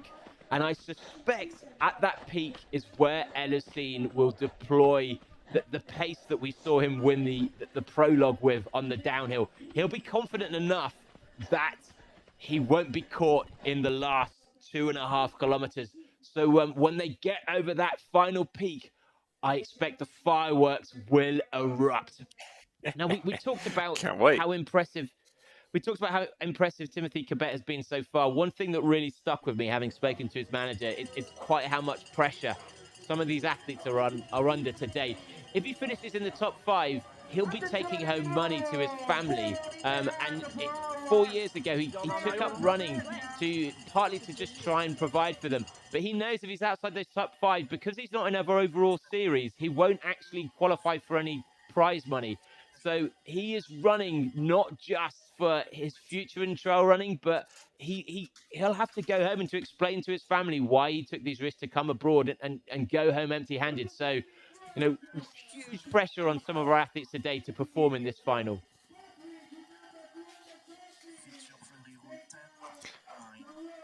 Well, now let's take a little look into the orienteering national team, Fleury Roux.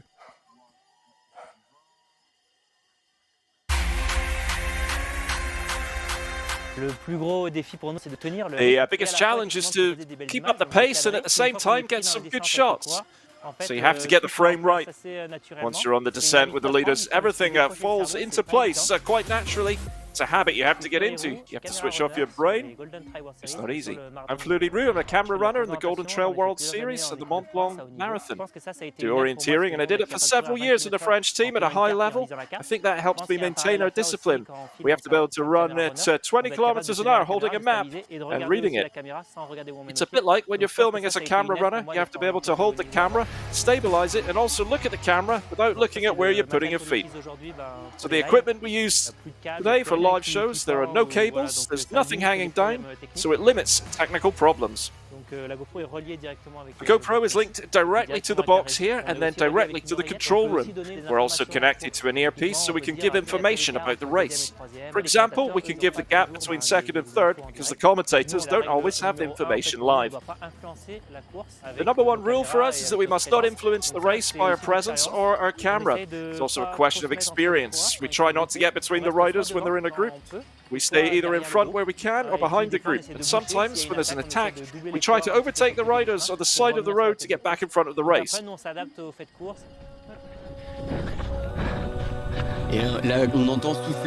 We hear breathing. It's not Remy Bonnet, but it's our camera runner hanging on as best as he can.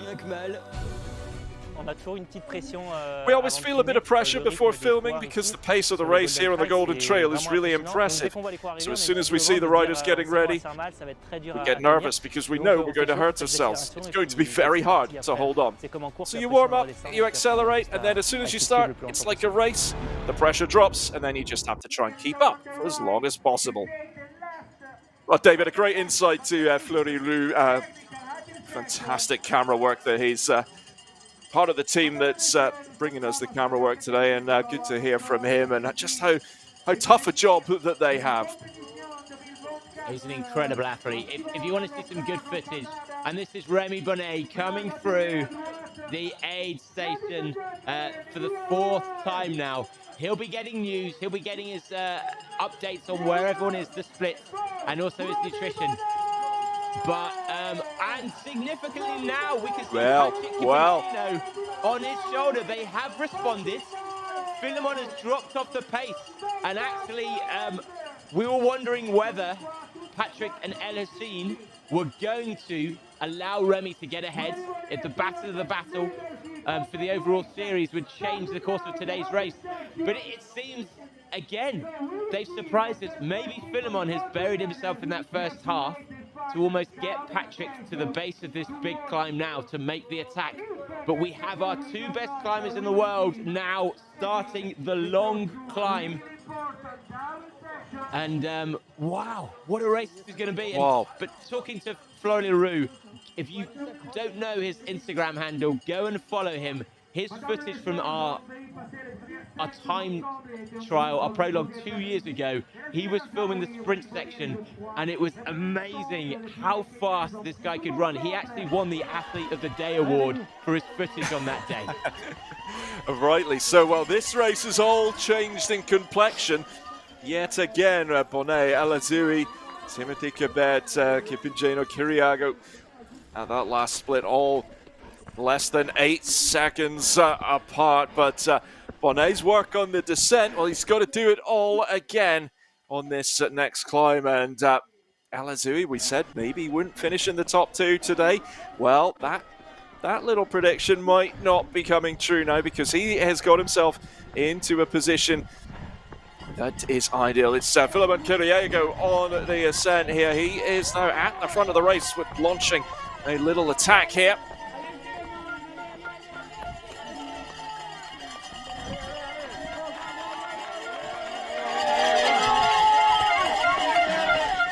David, this is interesting. This is very, very interesting right now. What is going on? Again, we thought he'd fallen off the back, and yet, if this is right, the head of the race, the downhill runner, has decided to launch an attack on the uphill. I suspect he may have fallen off the back. I just want confirmation of that. I don't think we're going to see Remy and Patrick coming through here. I think Philemon has fallen off the back of our front 4 now. And what an effort he has done. I suspect he's basically buried himself this first half of the race for his compatriot Patrick Kipingeno. But now, up to 6th and in the hunt. Christian Allen looking fantastically good. He's made the overtake on Jonas Saldini since we last saw him. And potentially now ahead both of Robert Kimoy. So Christian Allen now in the hunt for a top 5 position. And given how much space it seems that Philemon had dropped off the back of our hunt group, potentially Christian in a shout of a top 5 today.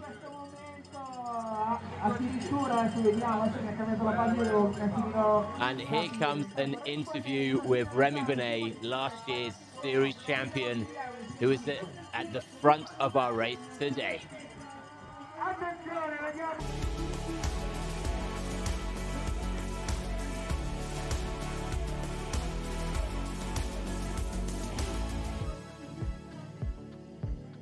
Yeah, I think I am not at home, but I am in Switzerland, so kind of at home. But yeah, I think the goal of the weekend is to do good performances, to try to be on the top of the podium again. I think when I go to a race is to win it. So, but I know that there is 3 other guys that are really also interested about the win, and they have to win for the overall title. So it will be a hard battle, I think, till the end. And I will try to make risk, like maybe go a bit faster in the uphill than usually and try to make some gaps. But I know that they are good climbers also, so I think it will be exciting to watch. No, I think I am more, how do you say, more rest than them. I think I lose in DD12 also because he didn't compete after USA. So, but it can be in both hands. Like sometimes when you race a lot, you are really in shape. So I don't know how they will be. Yeah, I think for the confidence will be good for next year to win the last one, because yeah, I did great performances through the whole season, but it was not enough to win. So yeah, I know that the shape is not bad, but it's not how do you say, enough good for winning the race. So I hope, like for the last one, I had a small push in my shape, and that I can make the most of it and try to win it for the last one.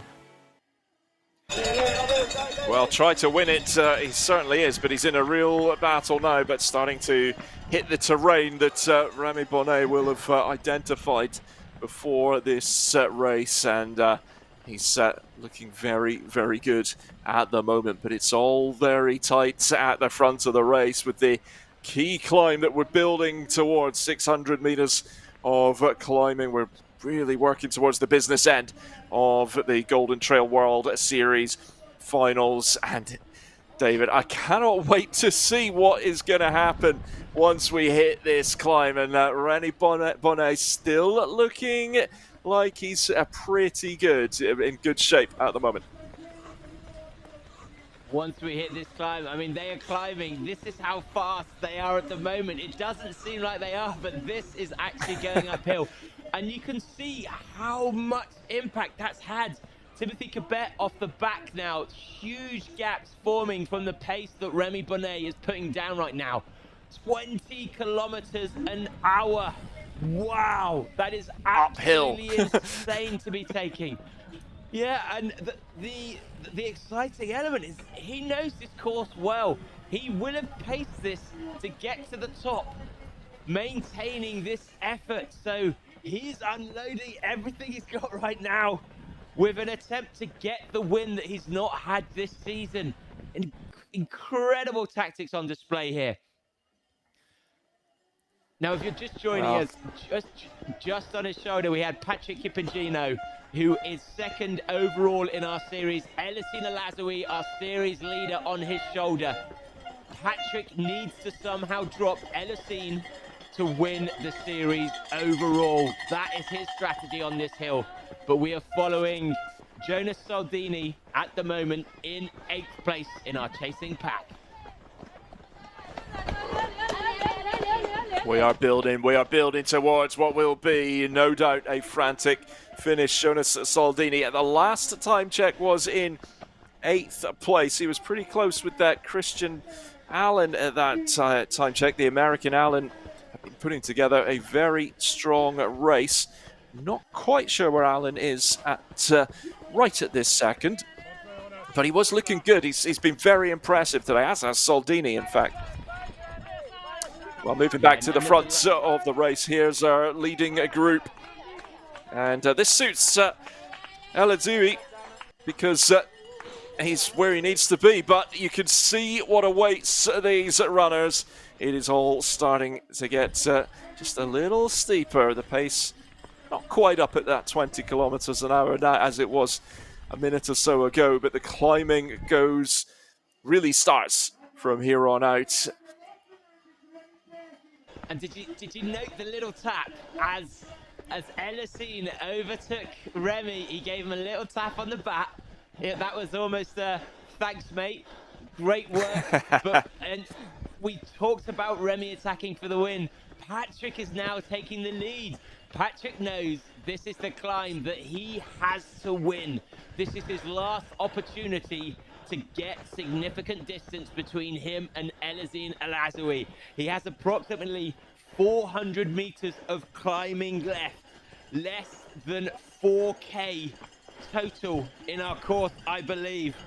So this race is on before the fireworks of the down truly erupt.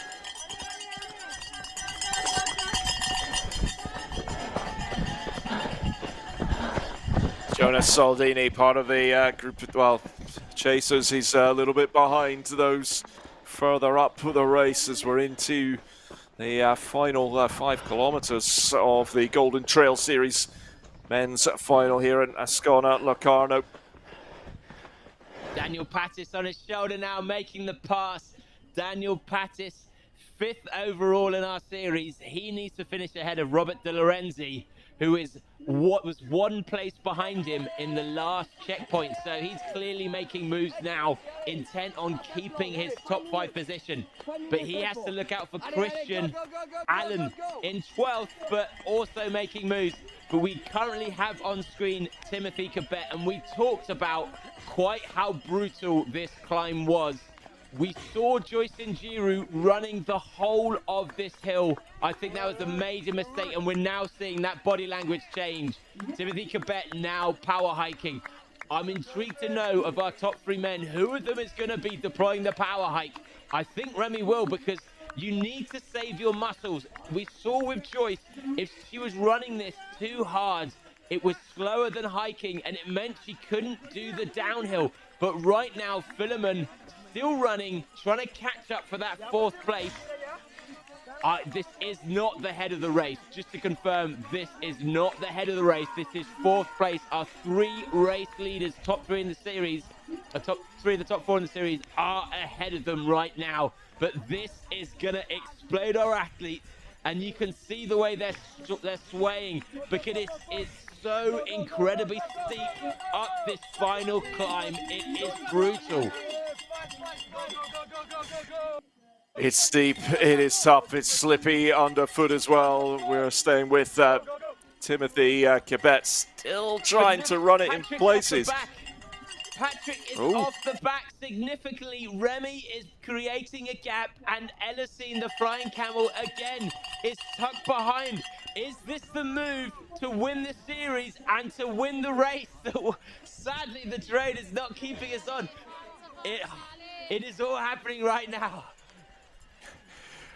It's happening out on the hill. We thought it would all happen out here. Elisine El-Azoui aiming, of course, for that series win. We're still with Timothy Kibet here, and he is back into that little light jog. I'm not sure it's the most efficient way up this climb. Back to the drone, and yeah, Patrick Kipingino off of the back at the moment. And Remy Bonnet setting the pace with El-Azoui on his heels.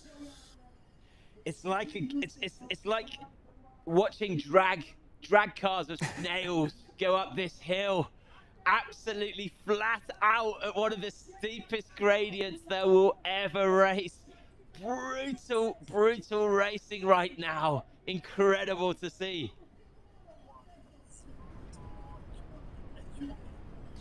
We are at the business end of the race on this tough climb. Patrick Kipingino, second in the standings, is being distanced by Remy Bonnet and Elisine El-Azoui. They have got 15-20 meters or so as we're working our way up this tough climb, and the descent to come is a challenge as well. On the right-hand side of your screen, that is Timothy Kibet, who's been so impressive in this race. Remy Bonnet, and just see that little move, Elisine El-Azoui overtaking, taking it up at the front now, David. Interesting to see. He didn't need to do that at all. We know that Elisine is by far the best downhill runner of these three, particularly at this point in the course. But potentially some word said. I think they might be sharing this workload. I think they know this, for both of them, this is an advantage, and they actually want to bury Patrick right now. They want to ensure that this race is done, and they are the top two. But they're working together. The fact that he's not dropped Remy, I think this is a tactical team move. As they come over the top now, we'll really be able to see who has burnt their matches too early. It took them only a matter of minutes to get from top to bottom in the time trial. Elisine El-Azoui was the fastest of everyone down this route. Remy Bonnet was fourth fastest of everyone, so a very good downhill runner, but significantly, Patrick Kipingino in third place right now took 40 seconds longer in the time trial. I suspect it will be even slower today, but we're now with Philemon Kiriago in fifth place currently, trying to catch up with Timothy Kibet. And here comes here we go, deploying that pace. We wondered if he would maybe just focus on just getting the result he needed to get, but no, he wants to not only take the overall title, but he wants to do it in style with a victory as well, and with his pace on the downhill. How do you catch him? It's surely his race to lose now, avoiding the steps. That is the sensible approach, because they are slippy. Look at the pace he's got on this downhill. Exceptional running from the Moroccan. And you note the way we switched to a bike. There's no camera runner now. There is no one on earth who can keep up with this, particularly after we're 1 hour 40 into a race, and he is absolutely ripping down these trails. Whoever has the Strava segment for this course, I'm sorry. It's a danger. For what he is unleashing on you right now. What is happening to Remy behind as well? I'd love to see what is going to happen by the bottom of this split. So, they still haven't hit the technical downhill, and this is the beginning. From here to the bottom took him 6 minutes in the in the time trial. It's wetter today, but this was where everyone was falling over in the time trial, and it didn't even seem as if there was any water or any moisture on this course at all. The pace that Elazoui is deploying right now, even our bikes can't keep up. I'm not surprised. It's not ideal mountain biking terrain either. It's you need a drone, you need an FPV to keep up with them. I think that might be what we'd have to do in future if we come back here, because this is just an absolute masterclass in descending, isn't it? He is throwing everything at this. I think he's put some serious time on Bonnet already. I want to see his face. Is he just grinning from ear to ear right now? I was filming him in the prologue yesterday, and he said when he saw me run, he couldn't stop laughing. He was enjoying it so much, and he will be enjoying this even more. I believe this is Therese Lebeuf's son filming on the side there, an incredible downhill runner himself. But look at this skill now, the speed of those feet, and these are tired legs. They've not only had 8 months of racing, but he is an hour and 45 into this and did this course 2 days ago and buried himself in the 7K time trial. Is there anyone better on earth right now at let's face it, tap dancing? Incredible to see. And every single step it's so light underfoot. He's just so dynamic, bouncing. The feet, it's almost like they're barely touching the ground. They're moving so fast. It is just unbelievable to watch. Christian Allen approaching the top. He's Great made step the from him. overtake. Christian Allen up into 6th now. What's he held for the downhill, because there are 2 runners not too far ahead of him. And Remy Bonnet in 2nd place, dancing down. He knows he won't catch. He knows he won't catch LSE now, but has he got enough left to maintain this 2nd place? It will be an incredible end of season for him. They're coming into the final lap, which is 1.3K. It's the beginning of the race that they've already done. They know it's not technical. It's incredibly fast, but Patrick Kipangino is faster over that last lap. So Remy Bonnet now running, knowing that his advantage is over. It's not 2nd place still on the table today, but currently Elisina Lazoui, our series leader, coming into the last kilometer of today's race, firmly in control of this battle. What a climb, but for me, what a descent from Elazoui. But tactically, throughout today's race, he has got it absolutely spot on. You can see, I think that is Remy Bonnet just coming into the descent. Well, the crowd really getting behind all of the athletes. There is Remy Bonnet. He is in 2nd, but it's the time checks that we're looking at the moment.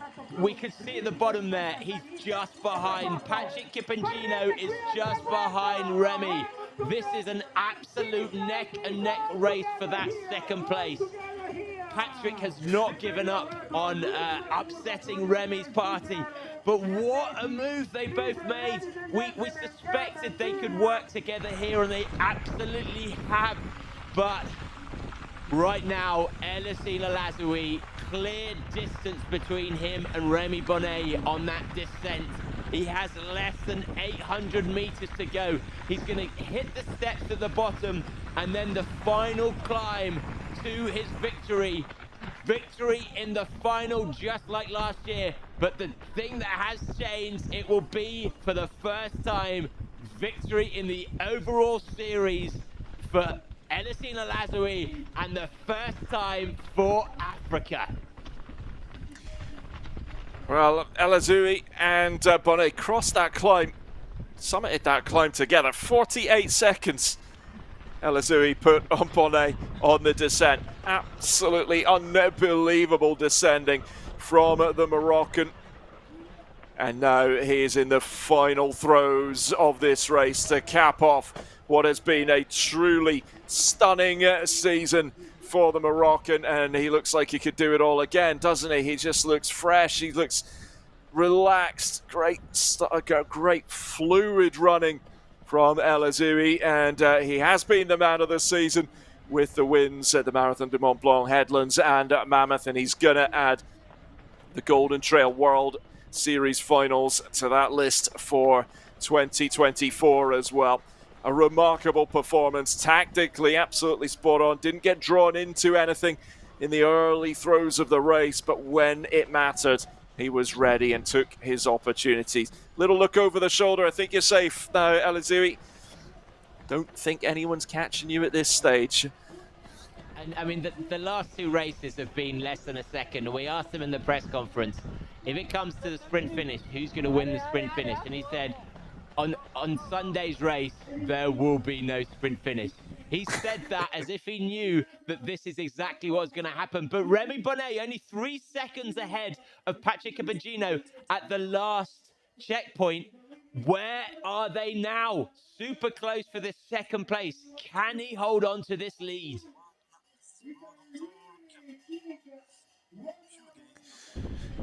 Well, we need a visual, don't we, on Bonnet and Cappuccino.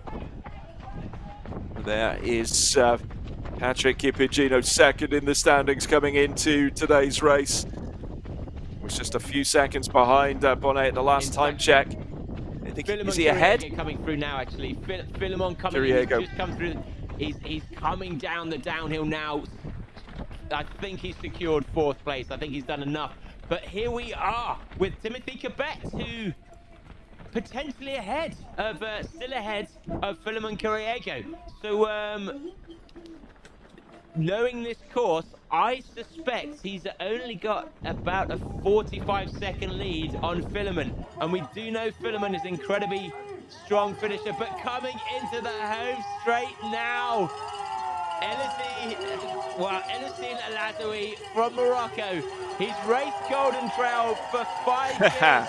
He won last year's final, and for the first time in his career, he is coming through the finish line today, winning the overall Golden Trail World Series. Elisine El Azoui from Morocco. What a display of tactical brilliance, climbing, downhill, technical skill. Everything today. He truly is the best trail runner on earth. Congratulations to the Flying Camel.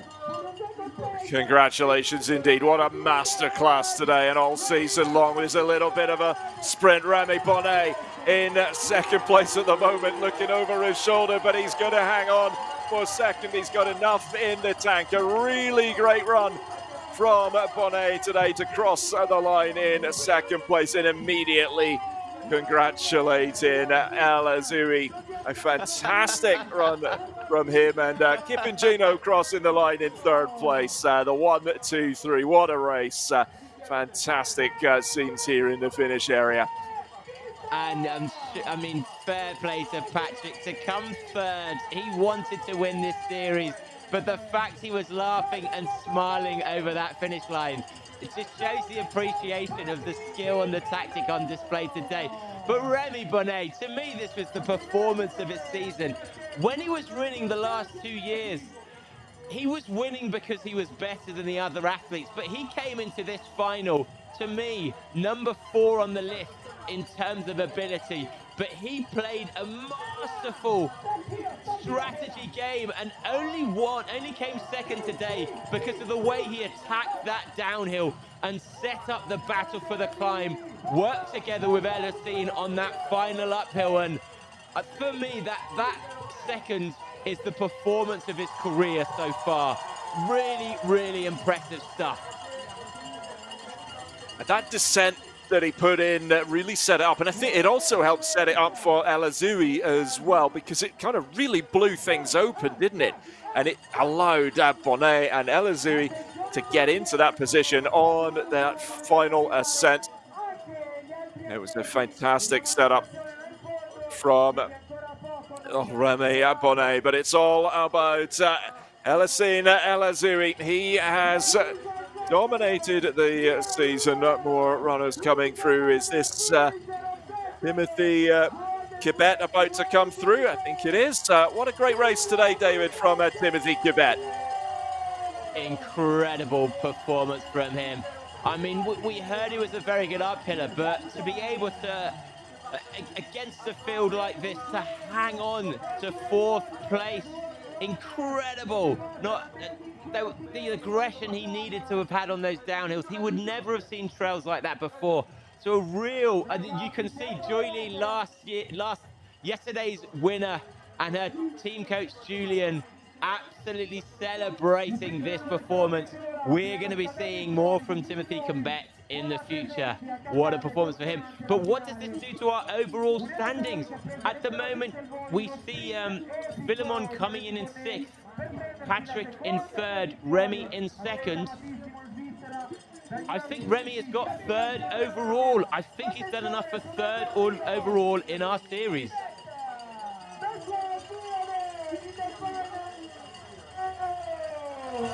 Philemon Kiriego a little further down.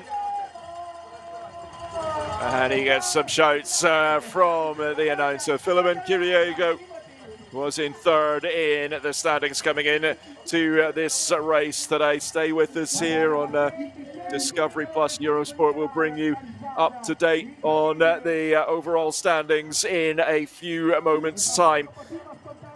But it's Elazine Elazoui that has taken the victory today. Absolutely stunning performance, and with it, he takes the Golden Trail World Series for 2024.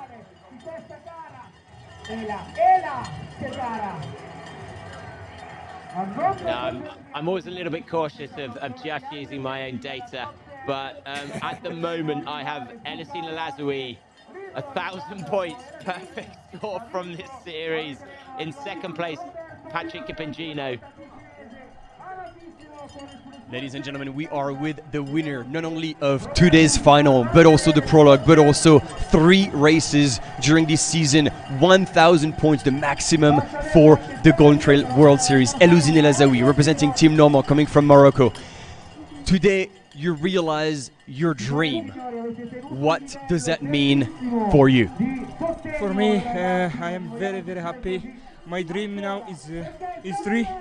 This is proud for my family, for my country, for my team, for my public. Reality, this is difficult for me this year because this is my big objective for my season. Winner, Golden Trail World Series. Now I am winner. For me, that is big historic. That is very, very happy. Thank you for all the public, and today is historic for me. And just a quick question, because you've always been in the top 5 these past few years. This time you got the win.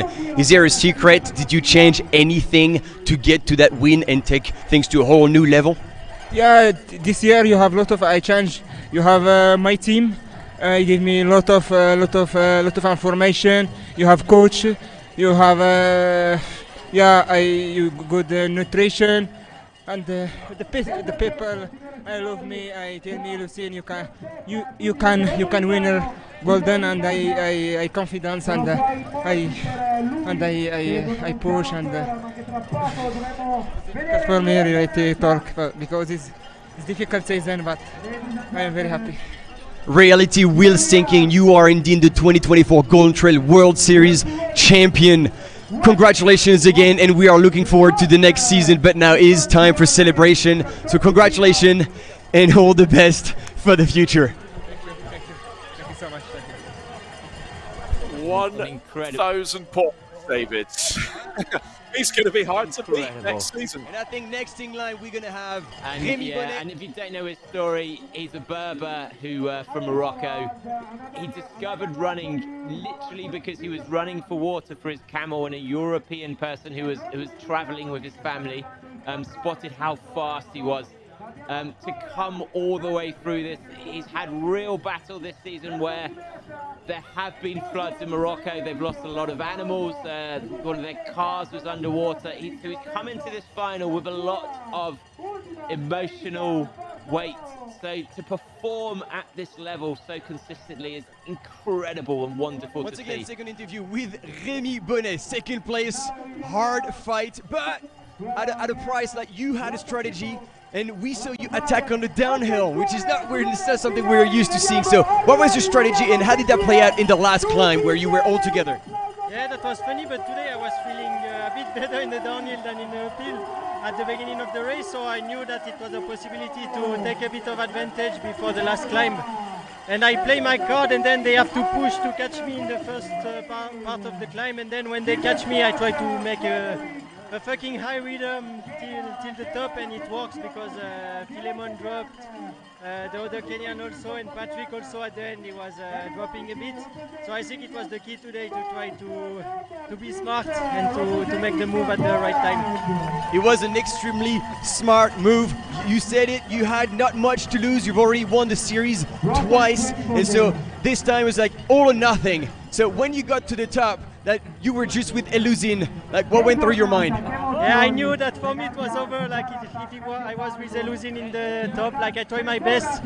I tried to follow him as much as I could, but he was like crazy fast in the downhill. And yeah, chapeau to him because this year he was like just untouchable. And yeah, I am happy because he's a good guy and he worked hard to be here. So and yeah, dream come true for him. So that's good for him. Beautiful. Well, I think last point on you, like being second and Philemon being far behind, I think you're back in third place overall. How did that make you feel? Yeah, it feels good because I didn't have the year that I wanted. Like I would have loved to win again a third time. But yeah, it's part of the sport. I think I was in shape all year long, but the other also. And that's part of the sport, and I am pretty happy to finish strong, and it's motivated me for next year to show that I can win again. That's what we wanted to hear. Rémi Bonnet, once again, second place in this final and third place overall in the Golden Trail World Series. Thank you for being with us. Bye-bye. Yeah, and what a champion, you know, he's 2 years, incredible performance, and we've really seen the level of Golden Trail increase so much this season. For him to come back and get redemption at this final, that third place overall, really, really well deserved. But what a final! 2 finals in a row have been absolutely incredible. It's had everything: attacks on the up, on the down, strategy, new runners, falls, spills, contrasting weather. I'm exhausted, Ian. I'm exhausted. It's been a baptism of fire for myself this weekend. I've absolutely loved it. And yeah, I'm glad I'm not running it, though, to be fair, because it was tough out there. And yeah, it's a testament as well to the course design, the course layout as well, because it delivered just 2 fantastic races. A brilliant way to end the Golden Trail World Series as we see our top 5 from today's race being presented. They should be handed some champagne as well, which is well deserved for those that do want to partake in that. But I think Alan Zuri quite happy to open that up. Often you see alcohol-free handed out as well to athletes. But yeah, these scenes are what make it all worthwhile. Just absolutely fantastic scenes. They can, not that these men ever really take a rest, do they? They're always out running, out training, but I think they all deserve one now. Well, what a thrilling race we have had today. Right from the off, we had little storylines and narratives developing. We knew what was to come with this really, really tough course. So let's take a look back at some of the highlights of today's race. Now, right from the start, you can see it was wet. We were aware that could be a factor today.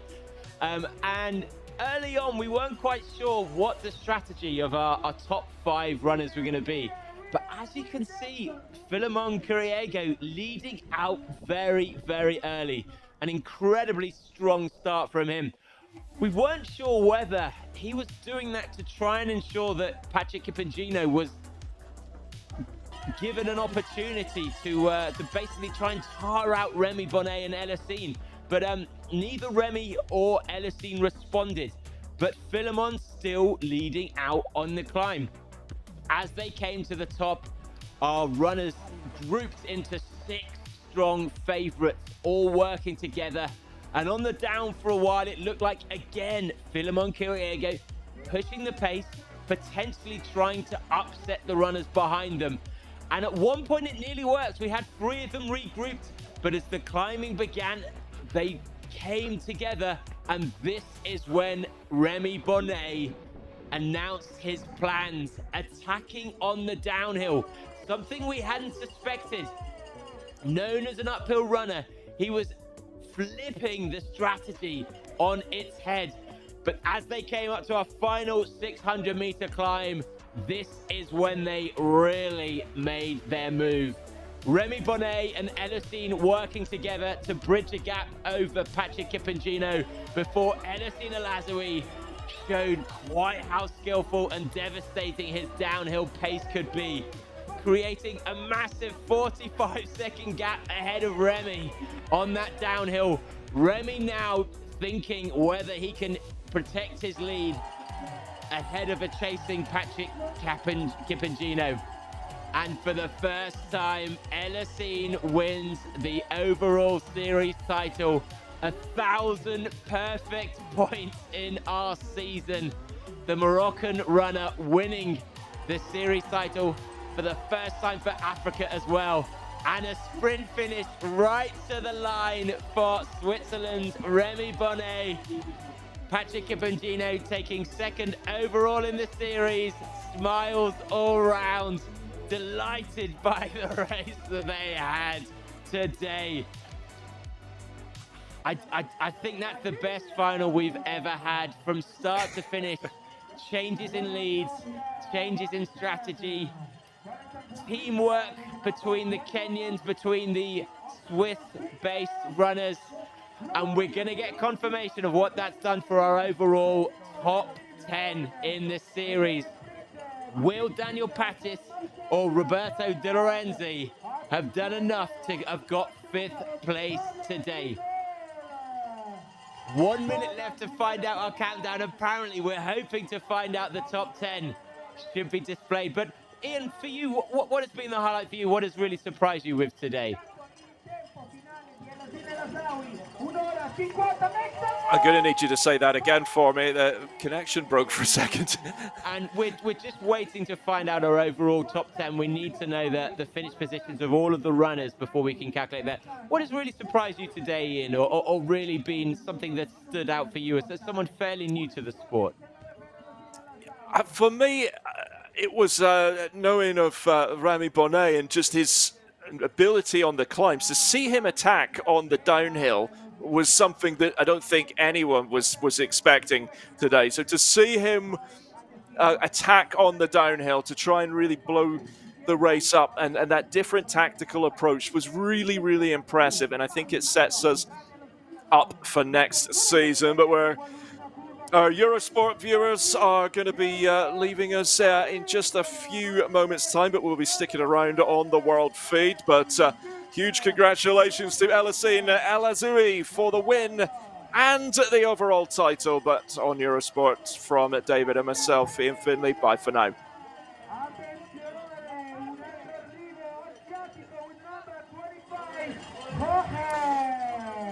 David, I've got to ask you the same question back, actually. Yeah, I mean, that downhill attack, it's what we watch races like this for, to see.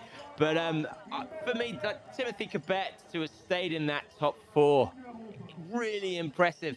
And but I just love the fact that races like this used to be won purely by being fast runners. But actually, we're seeing now, even being technically gifted isn't enough. You need to have teamwork and you need to have a strategy coming into this race. And the fact that the prologue gave us an indication of what the final could be, I think this is the best final we've ever seen. The fact that we had 3, 4, 5 different leaders all the way through, and I'm hoping as the years progress and cameras and drones get better, I'm sure there would have been even more battles for those 5th through 10th places.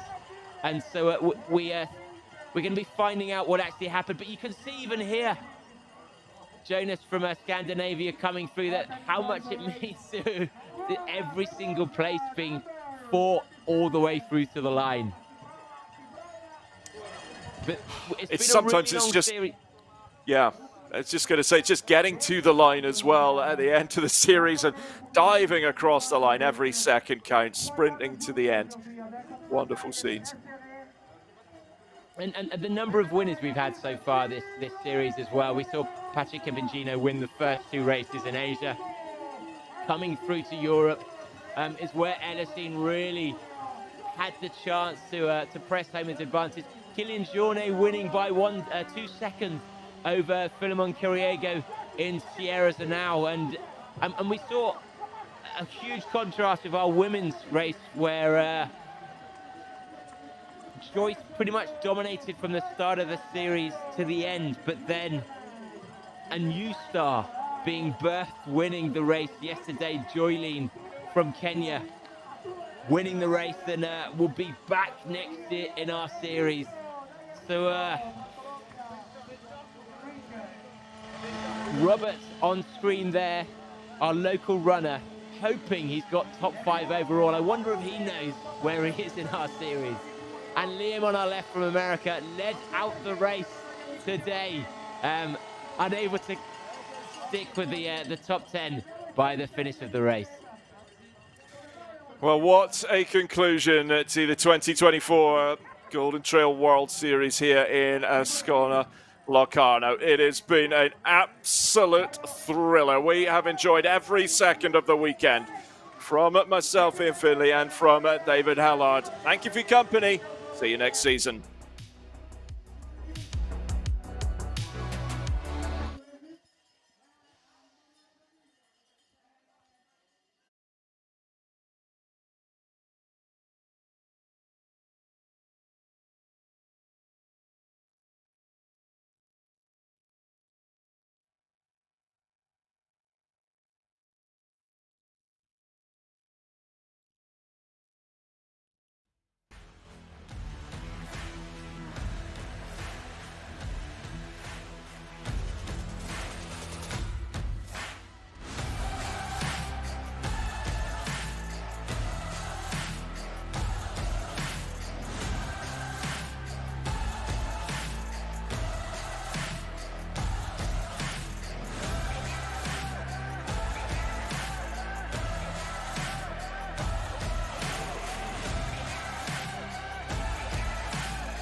La motosega, se può venire qui per cortesia, gira la tua testa verso destra, amico di Cuneo.